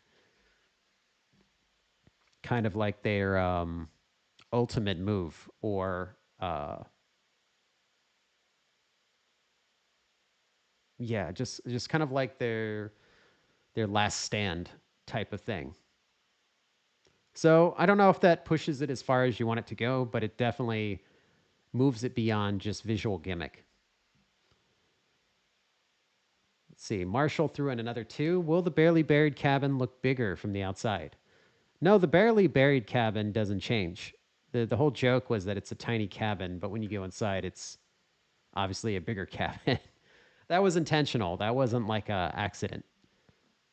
It's supposed to give you a sense that nothing in that world is actually what it appears to be and is nothing is real. So you think you're in a cave, but are you really in a cave? And Mama Bear looks like a bear, but she's obviously not a bear. Go into a tiny cabin and you're in a big cabin. It's like up is down, down is up, and nothing is what it's looks like it is. And then we're kind of follow up on that a bit more in the remake. Ant Gaming 55 threw in 100. Thank you, Ant Gaming. Is the behavior of the Puppet King going to be as it is in the book or similar to it? Or will it be completely something else? I think it's different than the book. So you're going to see a lot more. I mean, it's greatly expanded beyond what was described. So some bits of that are accurate to the game and will be included. So if you've read the book, I'm not going to spoil what that is for people who haven't read the book, but if you read it, I know which parts you're referring to, and some of those, yes, are in the game. You will see that kind of behavior, but it goes much further than that. The book was pretty minimalized compared to what's actually in the game, and that was done intentionally to avoid spoiling the game through the book. Let's see. Chow threw in 5 reals. Thank you, Chow. Will there be new animations on the remake of Dark Deception, like a remake of the Beerus Malik cutscene? Yeah, all the cutscenes are remade, and some of them are cinematic rendered cutscenes, like the cinematic teaser trailers. There will also be a new intro sequence when the game starts, beyond just the typewriter saying, my faith lies in darkness. It's actually expanded beyond that now. Let's see, Rishan Carpenter threw in another 10. Thank you again, Rishan. What would Puppet King and Darkstar do if they caught on fire? Probably burn. Can you tell us a little about what Lucky and Mama Bear think of Puppet King? Would Agatha want to get Christmas gifts from Holiday Horror? If Puppet King and Darkstar were on fire, I don't think that would be a problem for Darkstar. Maybe a bit more of a problem for Puppet King, but I think he could manage. He's got plenty of help around. And, well, no, I won't go into that, but yeah, just put it that way. He has options. A little about Lucky and Mama Bear think of Puppet King. Well, they both have their opinions. Um, I don't think I've mentioned that. Let's just say Lucky doesn't. Lucky's competitive. He doesn't really get along with anybody, including Puppet King. They are very diametrically opposing personality types. Um, Mama Bear would be a little bit more hospitable. She's the outgoing type. And as far as Agatha, I mean, she just likes to get presents. I don't think she would care where it's from as long as it was fun and it entertained her. Very short attention span for Agatha. Capybara, would you publish fan games in the future like Dark Destiny? Is there any plans for a Dark Deception DLC? How many endings will be unlocked through beating Fear Fortress? Also, Capybara threw in 5. Thank you for that, Cappy. As far as publishing fan games in the future, yes, absolutely. That's something I was always kind of hoping for from the community, was that we would get some really cool games from the community creators that would be impossible for me not to publish. And that's kind of what we got this year with Hunted, was the first game that I couldn't say no to. It was that good. So I hope that the community can do. I mean, really, that is the community's choice, not mine. So what got my attention drawn to Hunted was how many people brought it to my attention. Like hundreds of people were contacting me daily telling me about Hunted. At that point, it has my attention, so I have to check it out. Um, First, obviously, for legal matters, but then just my own curiosity. I want to see how good it is. Why is it being played by so many people? I think that's the test of any fan game. Is you can't get published by self-promoting. The community has to speak for you. So the Dark Deception community has to go to bat and vote for your game, and basically push me to publish this game. And I think that's what will get more fan games published. So that's not like put together a campaign of 60 of your friends and get them all to harass me at once. That has to be organic and real. And that means thousands or hundreds or thousands of Dark Deception fans that don't know each other all saying, "This game is amazing. Vince, you need to try this." That's, to me, that's like the prerequisite for a fan game to be published, is that the community can't live without it. They love it. Whether it's free or it's published, they want it to be part of the Dark Deception universe. And I think that's what I see with the other fandoms. I guess right now, the community that has the best fan games would definitely be Five Nights at Freddy's. So they have some of the highest quality fan games being made. And I see that's kind of how their community is. Like they passionately promote these fan games, and they almost form like their own fandoms based on those. So I think that's kind of how Dark Deception has to go. It has to be voted on by the community. It's not going to be something that just gets submitted to me directly and then I approve it. As far as a Dark Deception DLC, I think so. There's definitely a few options for that. Um, Maybe in between the remake and the release of Chapter 5, but I think people just want me to get Chapter 5 out at this point. So I think post Chapter 5 makes more sense and will piss a lot less people off. So, yeah, after Chapter 5, I could totally see doing a DLC. Maybe something about Elise's journey through the Nightmare Realms, or a completely different character like Detective Evans, or something new that another character we've never explored before, or some kind of side story, or it could even be just expanding something like an arcade like we have in Super Dark Deception. There's a lot of different options. So we'll find something that fits Dark Deception and works, and that fans will be really excited about, and then we can always do a DLC like that. I'm sorry, last part, the endings. How many will be unlocked? So there's six endings, um, six different endings for Dark Deception that you can unlock, and they are all unlocked through Fear Fortress. Let's see, shoot through N20 sec. Thank you, shoot. What's the scariest level in Chapter 5 and why?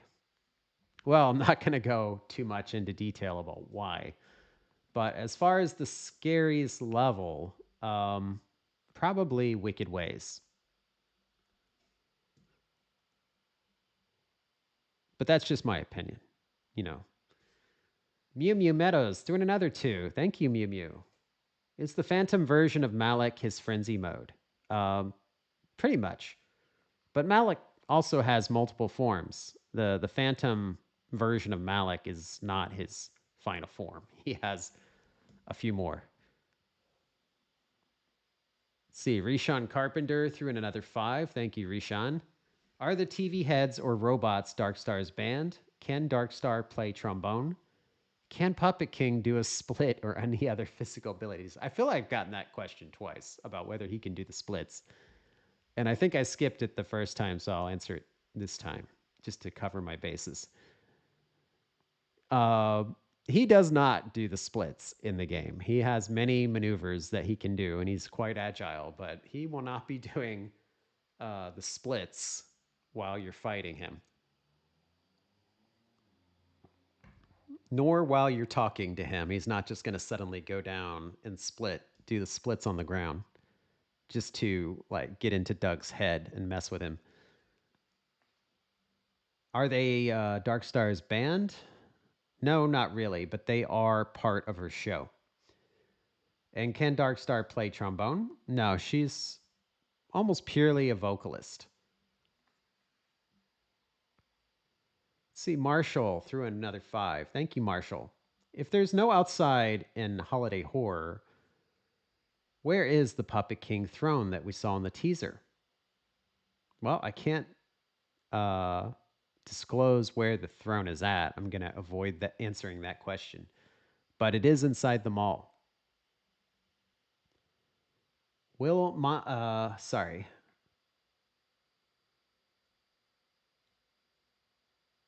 Okay, I think you mean, yeah, will Mascot Mayhem take longer to beat apart from the final cutscene?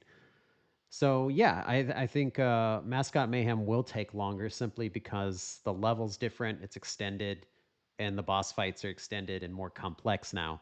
So, just by nature of that, it will take a bit longer. So, we are redoing the level requirements or the level grades for each level. So, if you already got an S rank, congrats, you got in at the easier requirements. The new requirements will be upgraded and altered and balanced a little bit more for the new designs. But if you already have the S rank, you're good. But if you want to replay it and set a new S rank, you can do that too. But at least you're still covered.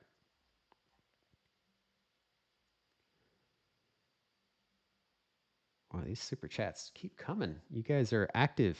Let's see. Marshall threw another two.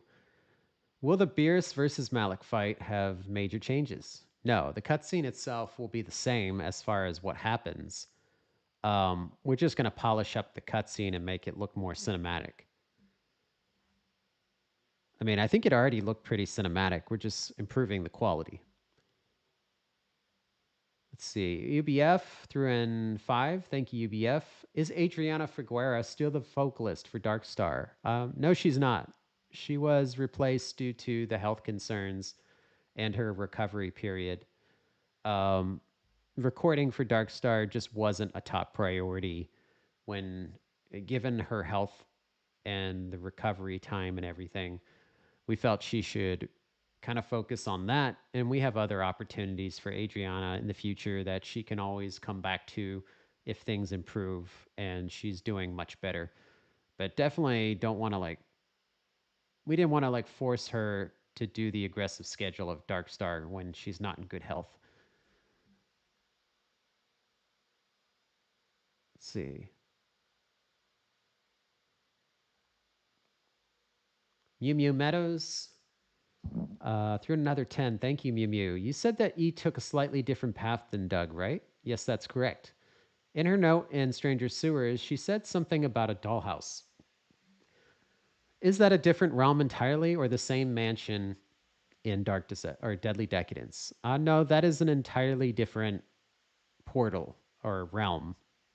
So E does encounter some enemies that Doug never encounters. So she does follow because her relic takes her and follows the path of Malik. So wherever Malik goes or has been, it can teleport to. Doug goes where Beerus directs him. Also to Malik controlled realms, but the relic is kind of like a uh, just kind of random chance. You don't know where it's going to take you. It's just random. So yeah, she winds up in a lot of different realms that Doug never sets foot in.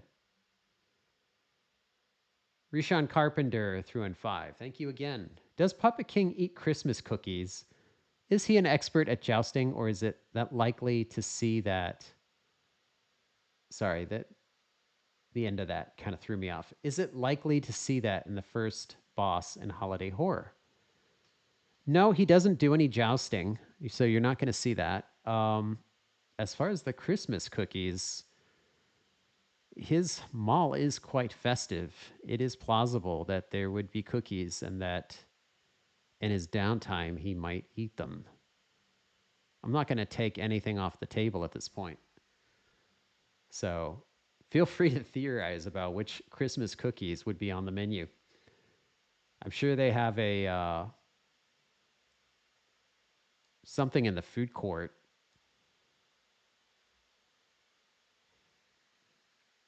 Let's see, Croco threw in five. Thank you, Croco. Hi, have the mannequins mechanic changed since they were initially designed in 2018? Or have they changed since the addition of Puppet King? Have a good one. Actually, yes, the mannequins AI, the behavior design has changed since earlier live streams when I kind of gave not much information, but just a little bit of information about the mannequins themselves. I think for a while they were like the fastest enemy in the game. They are still fast, but I'm not quite sure they're the fastest enemy in the game anymore. But their behavior is very different from what it was at that time. So that has changed a bit. Let's see. Globy threw in five. Thank you, Globy. Will Monkey Business have major improvements in Enhance Plus compared to the demo? Will the murder monkey cutscenes have clipping improvements? Yeah, so I mean, obviously the demo was the Tokyo Game Show demo. It was rushed out because we had a limited amount of time to get that demo done to show it at the show. So the one that we put on consoles is basically that same demo. So it has some visual bugs like wall clipping and things of that nature um, that were not fixed in the interest of time. So yeah, that is not a reflection of the final quality of the level. It's also missing several cutscenes that will be in the final. Um, Not all of the art assets are final for that. So yeah, that's why we put that disclaimer at the beginning that said this is not indicative of the final quality of the game because it really isn't. That's like I would say like close to finished, but like maybe 70% of the way there. It's still got some work to be done, so a lot of polish work and finishes or fixes for the bugs. We're also those are not like final kill shot animations. Some people were saying that the kill shot animations were stiff. That's because those are not final quality animations. Same for Doug's third person view. That's actually not the final third person. It's kind of a broken, not like broken, but like unpolished version of it that's not finalized. So definitely don't think of anything in that demo as final quality. Croco threw in another five. Thank you, Croco. Also, is the 13th portal the Demon Society that was hinted at, or will that be in Fear Fortress? Um, I can't really say what that's related to for Chapter 5, but it's not anything like that with the Demon Society. I can say that much. I can say what it isn't. Let's see. Crystal I threw in another five. Thank you. Do you need me to resend my portfolio to you by X or Facebook? Oh, no, just by email, please. Send it to contact. In fact, just resend it so it's at the top of the inbox. So send it to contact at glowstickentertainment.com. Ant Gaming threw in 200. Thank you, Ant Gaming. Not a dark deception question, but do you prefer UE Blueprint or C++ for making a horror game? I have a really good idea for a horror game, but I don't know where to start. I think UE Blueprints are really good if you don't know how to code and you need to use kind of a node based scripting system. So the nodes are already set up for you, and you just need to know how to set up the network to make things function. If you know C++ and you can script, that's always kind of preferable because you have more control and you can do customized scripts for the game because there's a lot of things that the UE blueprint system either can't handle or doesn't do as well as doesn't give you as much control. But if you don't know how to do anything, that's UE blueprints are the best way to start. Just to get your feet wet and actually get something made fast while you kind of pick up C++. So I would go that way. If you feel really confident and you're comfortable with C++, then just jump straight to that. And maybe you can find a balance of using both. Let's see. Zerb through N2. Thank you, Zerb. What's your favorite OST? Mine's No Room for Doubt. That's a really good one. I like that one. I think mine is still kind of Monster Party. I like that one. It's just got like a fun beat to it. Croco threw in another five. Thank you, Croco. Will Puppet King be the only enemy in Holiday Horror Zones that initializes a chase? Are there other mannequin types that can spot you and chase you to alert Puppet King? Well, I can't spoil too much. No, he's not the only enemy that initializes a chase. And remember, he's a puppet master, so he's not going to do things directly much of the time. He's going to use his red stalkers, his mannequins. So even though I think Puppet King is, he's the ringleader of holiday horror, he's the puppet master. The enemy that you're primarily going to encounter is his red stalker army. And the red stalkers are basically the mannequins, they're various forms. That's going to be your primary enemy in holiday horrors, dealing with all the red stalkers.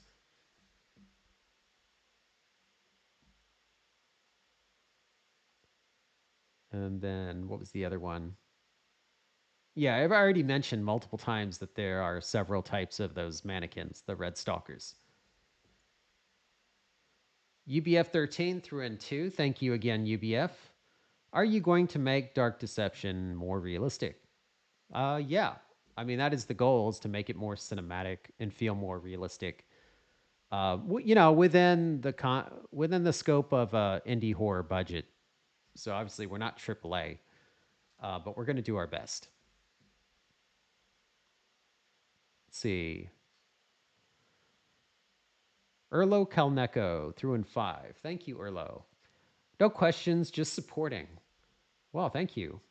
I've been a fan since Elementary Evil released. This franchise is amazing. I'm getting my first full-time job soon. Well, hey, congratulations. That's awesome. I don't know if you're in the game industry as well. Whatever industry you're in, you know, it's really hard to get a job. So that is obviously something we're celebrating. Congrats to you. And thanks for being our fan and being around since Elementary Evil. That's a long time. That's like what, 2019? So yeah, that's a good 6 years. That's awesome. I love that some of you have been with us either from the beginning or almost from the beginning. So I just have to make this journey, this long journey, worth it in the end. That's the best I can do for all of you, is to make sure that when this game drops finally, that it's not a disappointment. Rishan Carpenter threw in 10 again. Thank you, Rishan, multiple times. What would Agatha get from holiday horror? And does she see mannequins as toys? Whose sin is more deadly, Puppet King or Dark Star? Or do we have to wait until the E note? I mean, Agatha in holiday horror would focus on herself and her own desires, and her desires would change based on what she saw. Yeah, she'd probably be attracted to the mannequins and treat them like toys, toys that she could share with her friends and torture them with, especially since they're kind of sharp and pointy. Um, whose sin is more deadly, Puppet King or Dark Star? I'd say they're pretty equal. Um, I wouldn't put either one of them at a disadvantage. But yeah, the Eno, if you're talking specifically about the sin they represent, not their power level, then yeah, the Eno is kind of our mechanic for explaining that, because E has kind of that insight into the nightmare realms and the energy within it. She can see into the soul types, though she doesn't understand why. Let's see, Croco threw in another five. Thank you again. Could a DLC based on the nightmares Elise has been through be possible for both base DD and Super Dark Deception, preferably after Chapter 5, maybe new powers as well? Yeah, I mean, I think an Elise spinoff DLC makes a lot of sense, especially since it ties to Doug's story and it allows us to explore other areas of Malik's realm. That could be done in Dark Deception, but that would take a lot longer.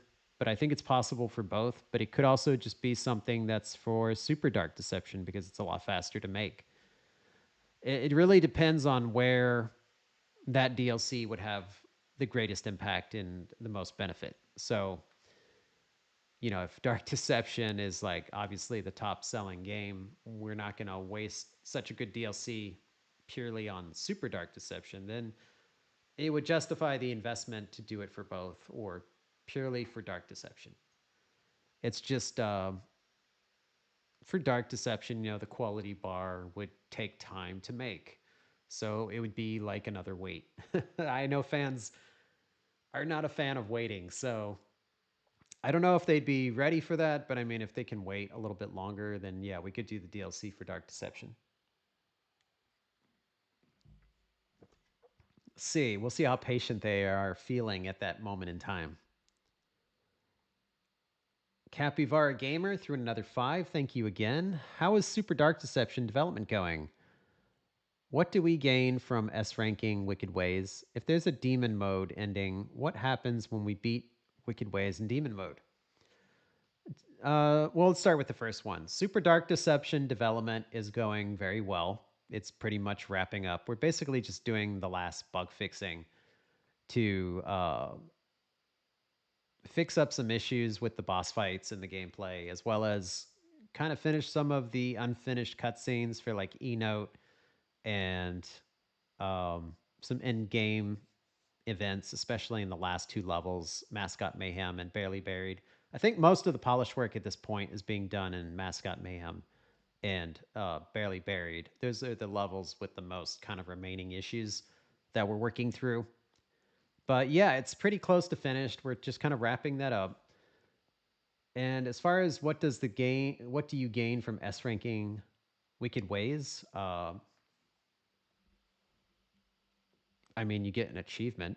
I'm not going to go into how it affects the story, but yeah, you get an achievement for S ranking Wicked Ways. So if you're shooting for the platinum trophy, you're going to need that. Um, that's the immediate benefit. And the demon mode ending, there are some special unlocks that you get for beating the game in demon mode. And those are mostly in the archive room, but they are worth it. Some of them are pretty fun, but you have to go through hell first to get the reward. See, Ikaden threw in another 5. Thank you again. Will Reaper nurses do the same dance for Invisible in the lobby? Actually, we're changing up the dances a little bit. So you will see greater variety and some new dances from the Reaper nurse for the remake.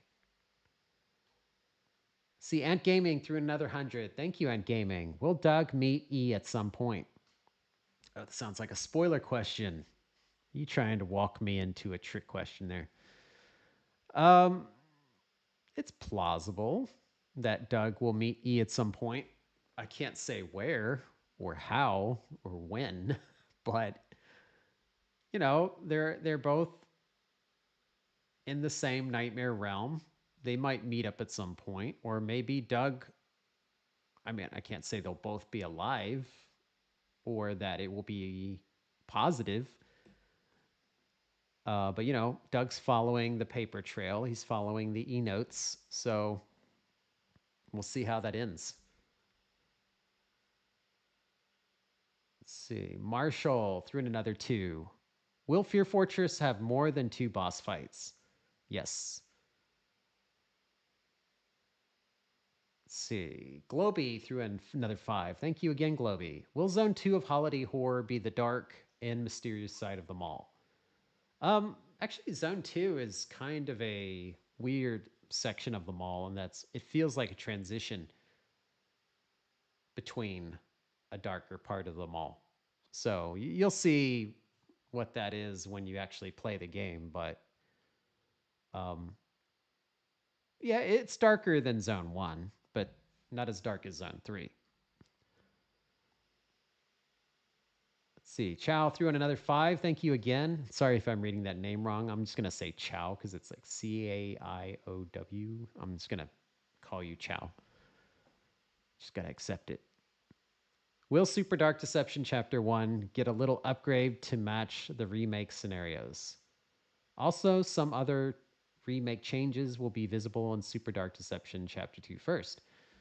Well, one quick reminder to everyone is that Super Dark Deception is not beholden to Dark Deception. What that means is it doesn't have to follow the story of Dark Deception or the Dark Deception remake exactly. It's kind of its own thing, and it's kind of a hybrid between original Dark Deception and Dark Deception Enhanced. And what I mean by that is that it has elements of the remake, but not all of them. And it's kind of built on top of the original Dark Deception. So when you go into Super Dark Deception, the level art is based on the original Dark Deception, but it will have cutscenes from the remake and story editions from the remake, but not all of them. And same for the original Dark Deception. Not all of the elements of the original Dark Deception are in there. So it's not like a straight one-to-one port or copy demake of Dark Deception Remake. It is kind of its own thing. It's a different way to experience Super Dark Deception, and it kind of does it its own way, a way that fits best in 2D, if that makes sense. So all of our Dark Deception games are a little bit different. I mean, the canon Dark Deception is, you know, Dark Deception. That is the main canon Dark Deception storyline. Super Dark Deception, Hunted, those are all spin-offs. They do their own thing. They try to be a little bit different, but honor, you know, what they are spin-offs from. But they want to be a different experience so that if you play Dark Deception, you have a reason to play Super Dark Deception and it feels like an entirely new game or it feels different. So you feel like you're getting something else from it that you couldn't get from Dark Deception. Same with Hunted. So they all have a value. You could play all three and you wouldn't feel like you replayed the same game 3 times.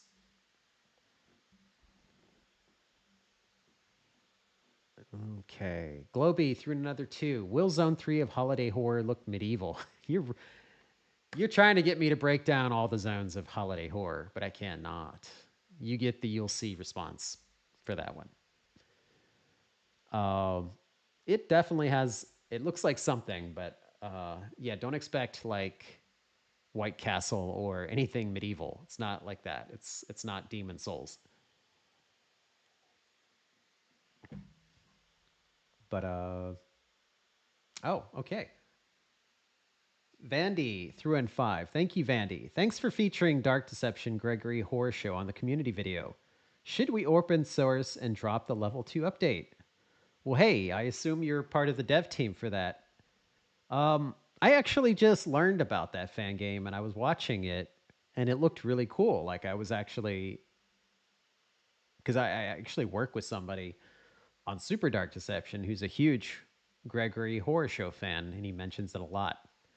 So I kind of wanted to check that out. And I thought it had like a really cool aesthetic and the soundtrack and everything worked pretty well. So if you ever want to do a level 2 update for it, yeah, I think that would be really cool. And I think a lot of people in the comments on the video were kind of drawn to that fan game. So maybe there'd be a lot more interest in it now than previously because the community has grown and the fan games are taking more of a getting more attention than they did before, and it's something we're promoting a lot more. So yeah, if you add more content to the game, that'd be awesome and gives the community and myself more reason to try it out. Croco64 threw in another 5. Thank you, Croco. Will there be cutscenes that will play for the new intro soundtracks in Elementary Evil, Deadly Decadence, and Torment Therapy for the remake, or are they just for the environmental vibe boost? Um, yeah, there are new cutscenes that will play, especially for Elementary Evil, Deadly Decadence, and Torment Therapy. I can say they all have new kind of in-game event cutscenes that take place for the intro sequences, especially with the new soundtracks like the Deadly Decadence new soundtrack that is for the intro. Same with Elementary Evil, that is also for the intro, which features an entirely new um, kind of exterior environment for Elementary Evil that plays with that soundtrack. Sorry, I'm getting kind of a nose itch for some reason. And then Torment Therapy is still kind of the interior intro, but it does have like a. I mean, that one's a little bit more similar to the original, but it is expanded. So I think that is it for our super chats. So thank you to everybody that pitched in for that and donated and asked some awesome questions. Thank you for being part of that. I'm going to take a quick look at our email questions. So, one moment.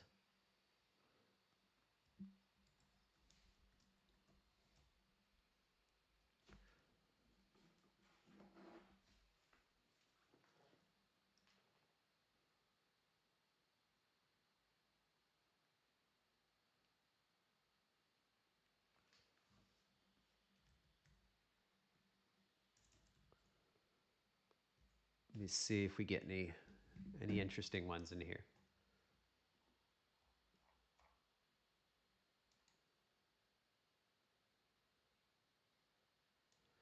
Okay, yeah, we've got a couple. So this one is from Anonymous Fasola. Says, "Hello, you should remember me from the last Q&A.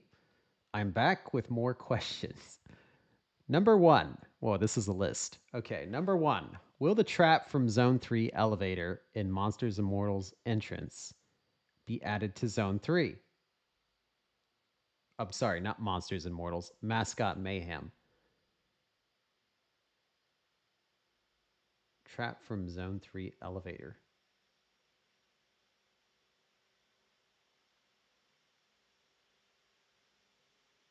I'm trying to remember, trap for an elevator. Are you talking about the crane arms when you come out of the elevator?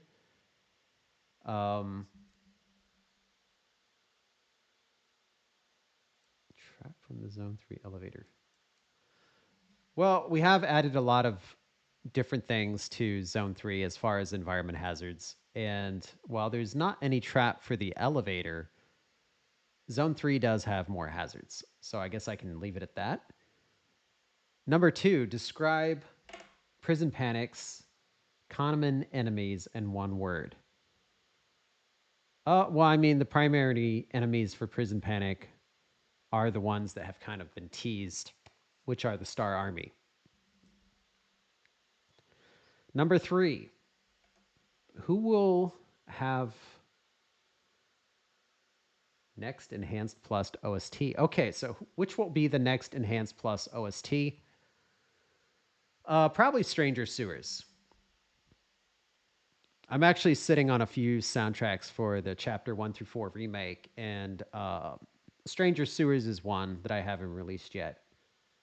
Number 4. Sorry, I'm deciphering these a little bit. Is there an arcade in Holiday Horror? There is a little bit of an arcade, but not what you're thinking. But there is a kind of secret mini game. There will be a mini game like Super Dark Deception mini games. Yeah, it's possible that the archive room could have an arcade mode, just like Super Dark Deception does. But obviously, since Dark Deception is 3D, the mini games won't be 2D. They will be kind of like retro 3D games, like back in the Sega AM2 arcade cabinets and PlayStation 1 and 64 era type stuff. You know, the blocky retro, um, low res, glitchy, or pixelated graphics, textures type stuff that you see on itch.io a lot. I think I was at one point calling for teams to help me do that, and I put up some kind of visual examples of that from like, especially from Sega, with Daytona USA and stuff like that. So we have kind of worked on one game for that. We could definitely add more, but that would come later. Number 4. Oh, sorry. Number 5. Will there be a to be continued ending in chapter 5 like other chapters, meaning there will be a to be continued in Dark Deception 2? So yeah, there will be like a end credits cutscene that leads into Dark Deception 2. Number 6, will there be a 12th portal located in the ballroom after beating Wicked Ways? So there's a 13th portal, but I'm not going to say where or when that is. It's just part of the story.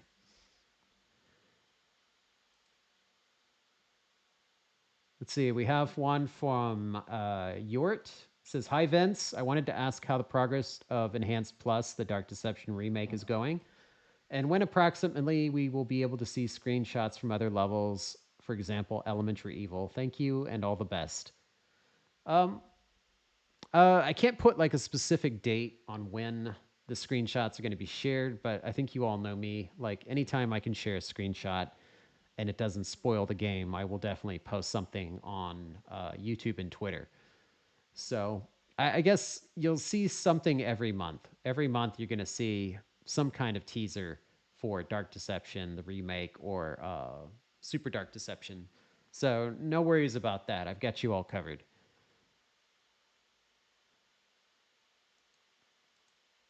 Okay, let me go down past all these solicitation emails that are mixed in. Okay, so we've got one here,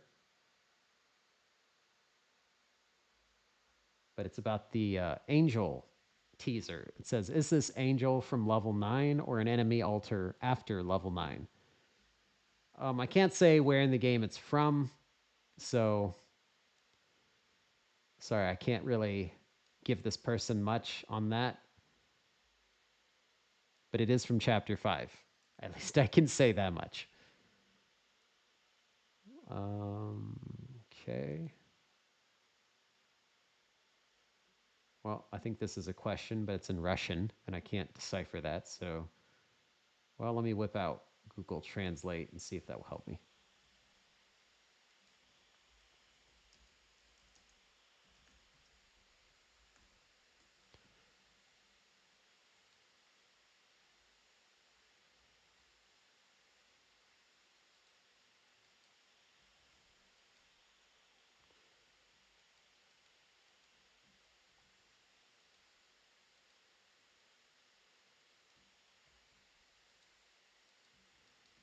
Maybe not.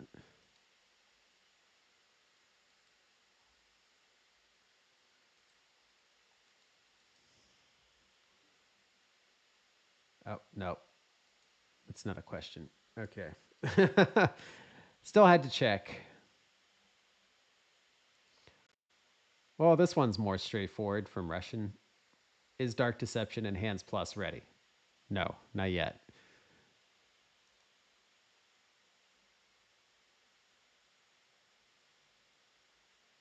This one is why did Joy Joy Land close and why are there so many animatronics? Joy Joy Land, I mean, Joy Joy Land is basically just dilapidated ruins of a theme park that Joy Joy or Lucky and his gang kind of uses their stomping grounds or their hideout or their hangout. He doesn't especially have like a strong connection to that place other than it gives the perception that he wants of like a friendly park and being joyful. Um, and as to why there's so many clones is because Lucky is very protective of himself and he needs muscle. So, yeah, he will just keep cloning himself to make sure that he never loses.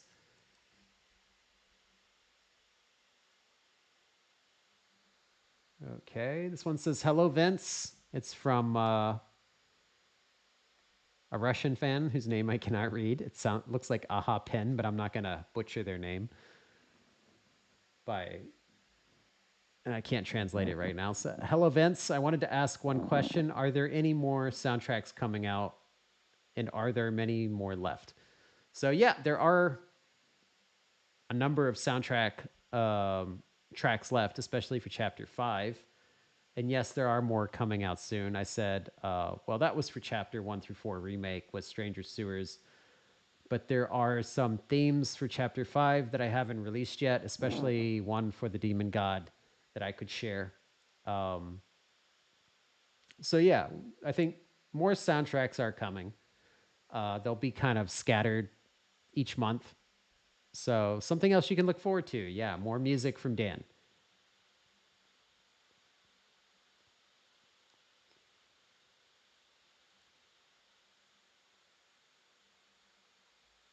Oh, this person's just asking, where is the Super Dark Deception Chapter 2 trailer? Trailer number 3 for the gameplay. Well, it's not done yet, so until Super Dark Deception Chapter 2 is done with the bug fixes, I'm not going to put the gameplay trailer out just because it's not ready to release. So people will get impatient and upset if I put the trailer out now and then make them wait another month. So Until the game is 100% ready to release and fixed, I will not drop the Chapter 2 trailer, which is trailer 3, because the first two were the claymation trailer and the arcade trailer. So when you see trailer 3, the gameplay trailer, you know the game is basically launching the same day. Like they will go out together.